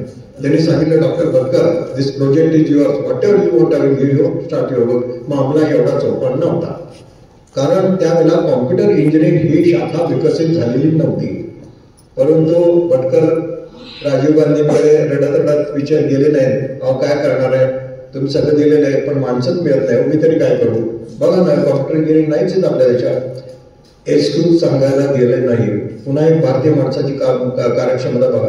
त्यांनी electrical engineer, mechanical engineer, production engineer वगैरे सगळ्या इतर क्षेत्रातले बुद्धिमान मुलांना एकत्र केलं, त्यांना ट्रेनिंग दिलं आणि फक्त 3 वर्षात 10 दशलक्षमध्ये परम हा पहिला सुपर कॉम्प्युटर बनवला आणि पंतप्रधानांनी जाहीर केलं आम्ही सुपर कॉम्प्युटर बनवला. अजून मला अवकाश. तुम्हाला असं वाटेल का की सगळ्यांनी टाळाटाळ झाले असतील, आपण ती केव्हा घेऊ? अमेरिकेने सांगितलं हा सुपर कॉम्प्युटर नाही, कारण त्यांच्या ते झुंजल्या मिरच्या झुंजल्या त्यांना. भटकर त्यांच्या नादी लागत गेले नाही. त्यांना एक चांगली संधी मिळाली की एक झुरिच, ऑस्ट्रेलियामध्ये झुरिचच्या गावी एक कॉम्प्युटर तज्ञांची परिषद भरणार होती. भटकरांनी तो कॉम्प्युटर उचलला, तिथं ठेवला आणि या सगळ्या शास्त्रज्ञांच्या समोर त्याचे नॉर्म सिद्ध करून दाखवले आणि त्यांनाच विचारलं हा सुपर कॉम्प्युटर आहे का? नाही, तुम्हीच सांगा आता. त्यावेळेला त्यांनी काय उत्तर द्यायच्या आधी अमेरिकेचा माणूस पचकला, नाही नाही हा सुपर कॉम्प्युटर नाही. भटकर म्हणले का नाही? ते म्हणजे आम्ही सिरीज टेक्निक वापरतो, तुम्ही पॅरलल टेक्निक वापरलेलं आहे. आता सिरीज टेक्निक काय पॅरलल टेक्निक आहे मी तुम्हाला सांगत बसत नाही, वेळ आहे त्याच्यामध्ये. भटकर आणि पुन्हा मगासारखे सुंदर उत्तर दिलं, ते मी हिंदीमध्ये थोडंसं करतो. आम खाने से मतलब पेड़ गिरने से क्या फायदा. तुम्हाला आंबा दिलेला आहे, तो आंबा घ्या, खा, त्याचा आनंद घ्या. ते देवगडचं आहे का रत्नागिरीचं आहे? कुठलं गाडीचं आहे? त्याला किती खत घातलं, कुठलं तर काय करायचं? आंबा खान त्याचा अंदाज घ्या. तसं तुमचा सुपर कॉम्प्युटर एका सेकंदाला 40,000 गणित करत असेल तर माझा हा सुपर कॉम्प्युटर एका सेकंदाला 60,000 गणित करतो. हा सुपर कॉम्प्युटर माहिती काय, सगळ्या लोकांनी टाळ्या वाजवल्या आणि सगळ्या जगाने जाहीर करून टाकलं की अमेरिकेने म्हणजे भारताने सुपर कॉम्प्युटर बनवला आणि आपण याचे दात आपण त्यांच्या घशात धरले त्या ठिकाणी. आता अशी परिस्थिती आहे की आता अशी परिस्थिती आहे की भारत सुपर कॉम्प्युटर बनवलं. आपण ते SCDAC संस्था निर्माण केली, त्याच्यातून आता अशी परिस्थिती आहे की भारताने सुपर कॉम्प्युटरची फॅक्टरी सुरू केलेली आहे आणि जगातल्या अनेक देश आपल्या कॉम्प्युटर विकत घेतले आणि आपण कॉम्प्युटर विकतोय, फुकट नाही, विकतोय. आणि आपले कॉम्प्युटर सगळ्यात चांगले असतात असं त्या देशांचं म्हणणं आहे. अमेरिकन कॉम्प्युटरपेक्षा आपले कॉम्प्युटर चांगले असतात म्हणून सगळे देश आपला ग्राहक झालेला आहे असं म्हणायला काय हरकत नाही. तर फक्त शेवटचा एक गोष्ट सांगतो, कारण टेक्नॉलॉजी आहे. आता ते स्वतंत्र झाल्यानंतर मग असे सांगितल्याप्रमाणे, कारण आता तुमच्या लाडक्या अब्दुल कलामांची गोष्ट त्या ठिकाणी आपण अंतराळयान वगैरे त्या क्षेत्रामध्ये जायचं ठरवलं. त्या ठिकाणी सगळी तयारी केली. तुम्हाला ते फोटो पण कदाचित बघायला मिळेल.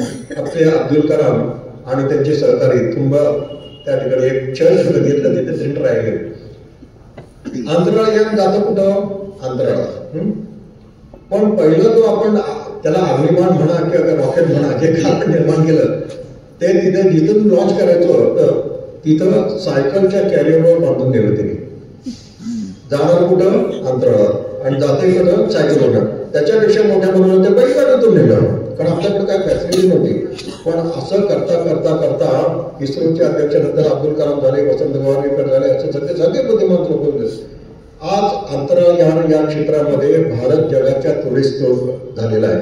भारताने म्हणजे इतर देश एक सॅटेलाइट होतात, 2 सॅटेलाइट होतात. आपलं रेकॉर्ड आहे एका वेळेला आपण 104 सॅटेलाइट अंतराळात सोडलेले आहेत. आपलं सक्सेस रेट पण अतिशय चांगलेला आहे. आपली ते ट्रॅकिंग सिस्टीम पण सगळी चांगली आहे. आपण स्वतःची सगळी डेव्हलप केलेली आहे. ते मगाशी मी ते सांगितलं, आपल्याला क्रायोजेनिक इंजिन नाही द्यायचं म्हणून सांगितलं, आपण डेव्हलप केलं आणि आपल्या सर्वोत्कृष्ट क्रायोजेनिक इंजिन डेव्हलप केलेले आहे. आणि आज भारत हा 34 देशांचे सॅटेलाइट अंतराळात सोडतो. ज्यांना नाकारले होते आपण 34 देशांचे सॅटेलाइट अंतराळात सोडतो.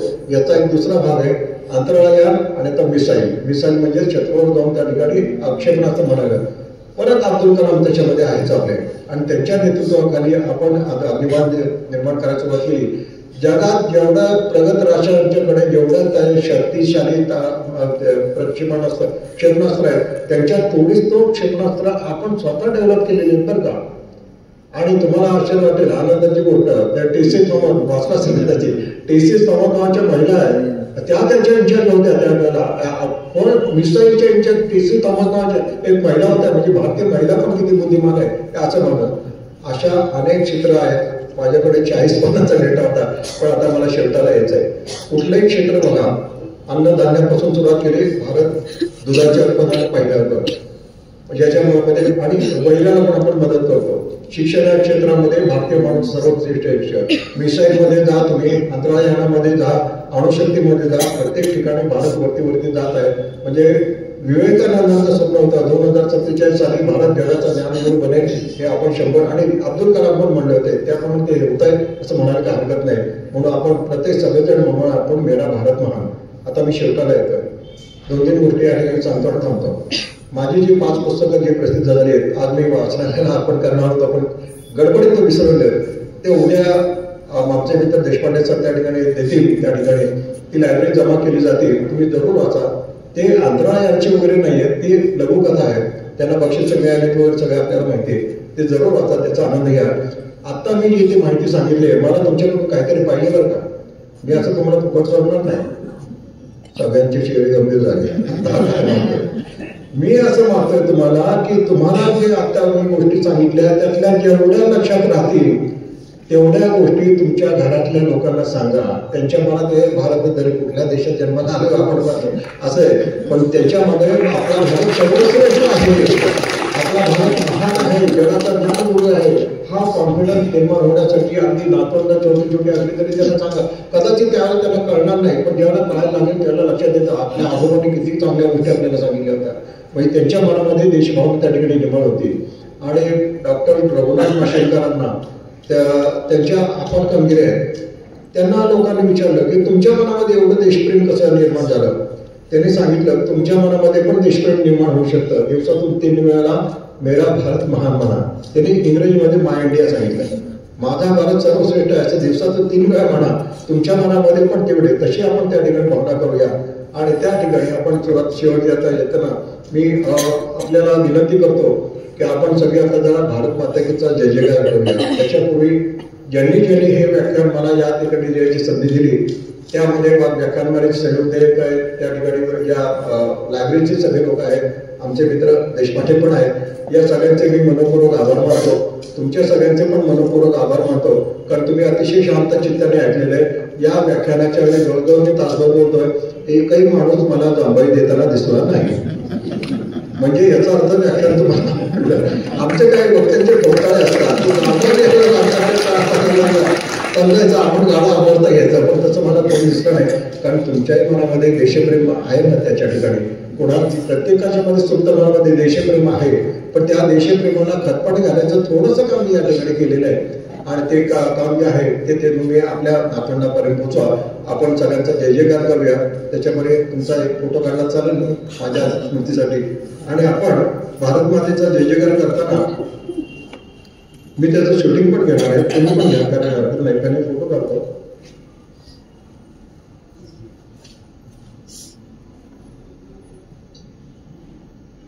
आता आपण जय जयकार कसा करणार म्हणतो. मी भारत माता की म्हणल्यानंतर तुम्ही सगळ्यांनी हात वर उठू नका, हात वरती करायचे आणि जोराने जय म्हणायचं.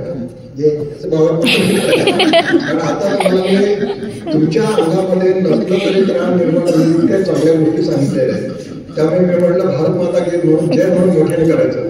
3 वेळा आपण भारत मातेचा जय जयकार करणार आहोत आणि 3 वेळा जय हिंद म्हणणार आहोत. मी जय हिंद म्हणल्यानंतर तुम्ही पण जय हिंद म्हणायचं. सगळेजण तयार आहेत? मी तुमचं व्हिडिओ शूटिंग घेणार आहे बरं का, चालेल ना?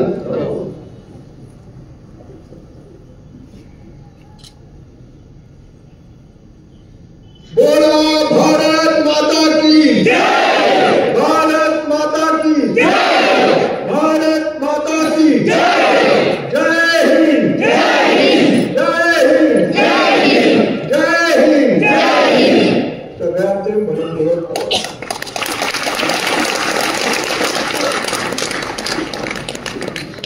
माझ्याकडे असलेल्या डेटापैकी तुम्हाला फक्त मी 40% सांगितलं बरं का, तरी सुद्धा तुम्हाला इतका आनंद झाला त्याच्याबद्दल मला खरोखरच संतोष झालेला आहे.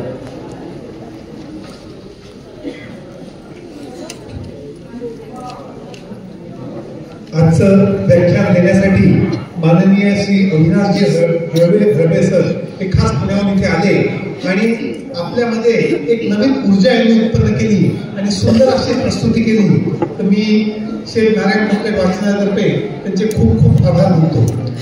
आजचे व्याख्यानाचे दाता परिवार सर्वश्री श्याम व प्रकाश पंडित, स्वर्गीय यमुनाबाई पंडित नर्स यांच्या स्मृतीप्रित्यर्थ, तसेच सौ सीमा प्रकाश कुलकर्णी, स्वर्गीय कमळाबाई व स्वर्गीय नारायण बा कुलकर्णी यांच्या स्मृतीप्रित्यर्थ यांचं सुद्धा मी वाचनातर्फे आभार मानतो. हे 10 दिवसाची जी मालिका व्याख्यानमाला सरस्वती व्याख्यानमाला सुंदररीत्या इथे पूर्ण झाली आणि सर्वांचं फार चांगलं असं, सर्व दाता परिवारांचं फार सुंदर असं सहकार्य लाभलं, त्यांचं पण मी इथे ऋण व्यक्त करतो. त्याचप्रमाणे या वर्षाचे दाता परिवार असे संत रामदास इन्फ्रास्ट्रक्चर प्रायव्हेट लिमिटेड ही कंपनी, स्वर्गीय बाबा पुंची तसेच स्वर्गीय रमेश शेठ पुंची यांच्या या परिवाराला सुद्धा मी वाचनातर्फे खूप खूप आभार व्यक्त करतो. चाळीसगाव एज्युकेशन सोसायटीची ही आबम हायस्कूल ही शाळेचं जे प्रांगण आपल्याला यांनी उपलब्ध करून दिलं, मी संस्थेचे, शाळेचे व सर्व संचालकांचे वाचनातर्फे खूप खूप आभार व्यक्त करतो. त्याचप्रमाणे इथे जी साऊंड सिस्टम व्यवस्था, मंडप व्यवस्था, फोटोग्राफी तसेच विविध अशी व्यवस्था जी इथे उपलब्ध करून दिली त्याबद्दल मी या सर्वांचे खूप खूप आभार मानतो. आज उद्या आपला संक्रांती, तर मी शेठ नारायण बंकट वाचनातर्फे सर्व संचालकां मंडळातर्फे आपल्या सर्वांना या संक्रांतीच्या खूप खूप शुभेच्छा देतो. तिळगुळ घ्या आणि गोड गोड बोला. तर तिळगुळ घेण्यासाठी तिथे समोर तिळगुळ समोर ठेवलेलं आहे आणि आमचे संचालक आणि सहकारी तिथे तिळगुळ देतील, तर जरूर तुम्ही ते तिळगुळ घ्या. आणि असंच या शेठ नारायण बंकट वाचनातर्फे विविध अशा उपक्रमांना आणि सरस्वती व्याख्यानमालेला आपला असाच प्रतिसाद देत राहा, असं मी पुनश्च आपल्या सर्वांसमोर नम्र अशी प्रस्तुती करतो. धन्यवाद. Thank you very much.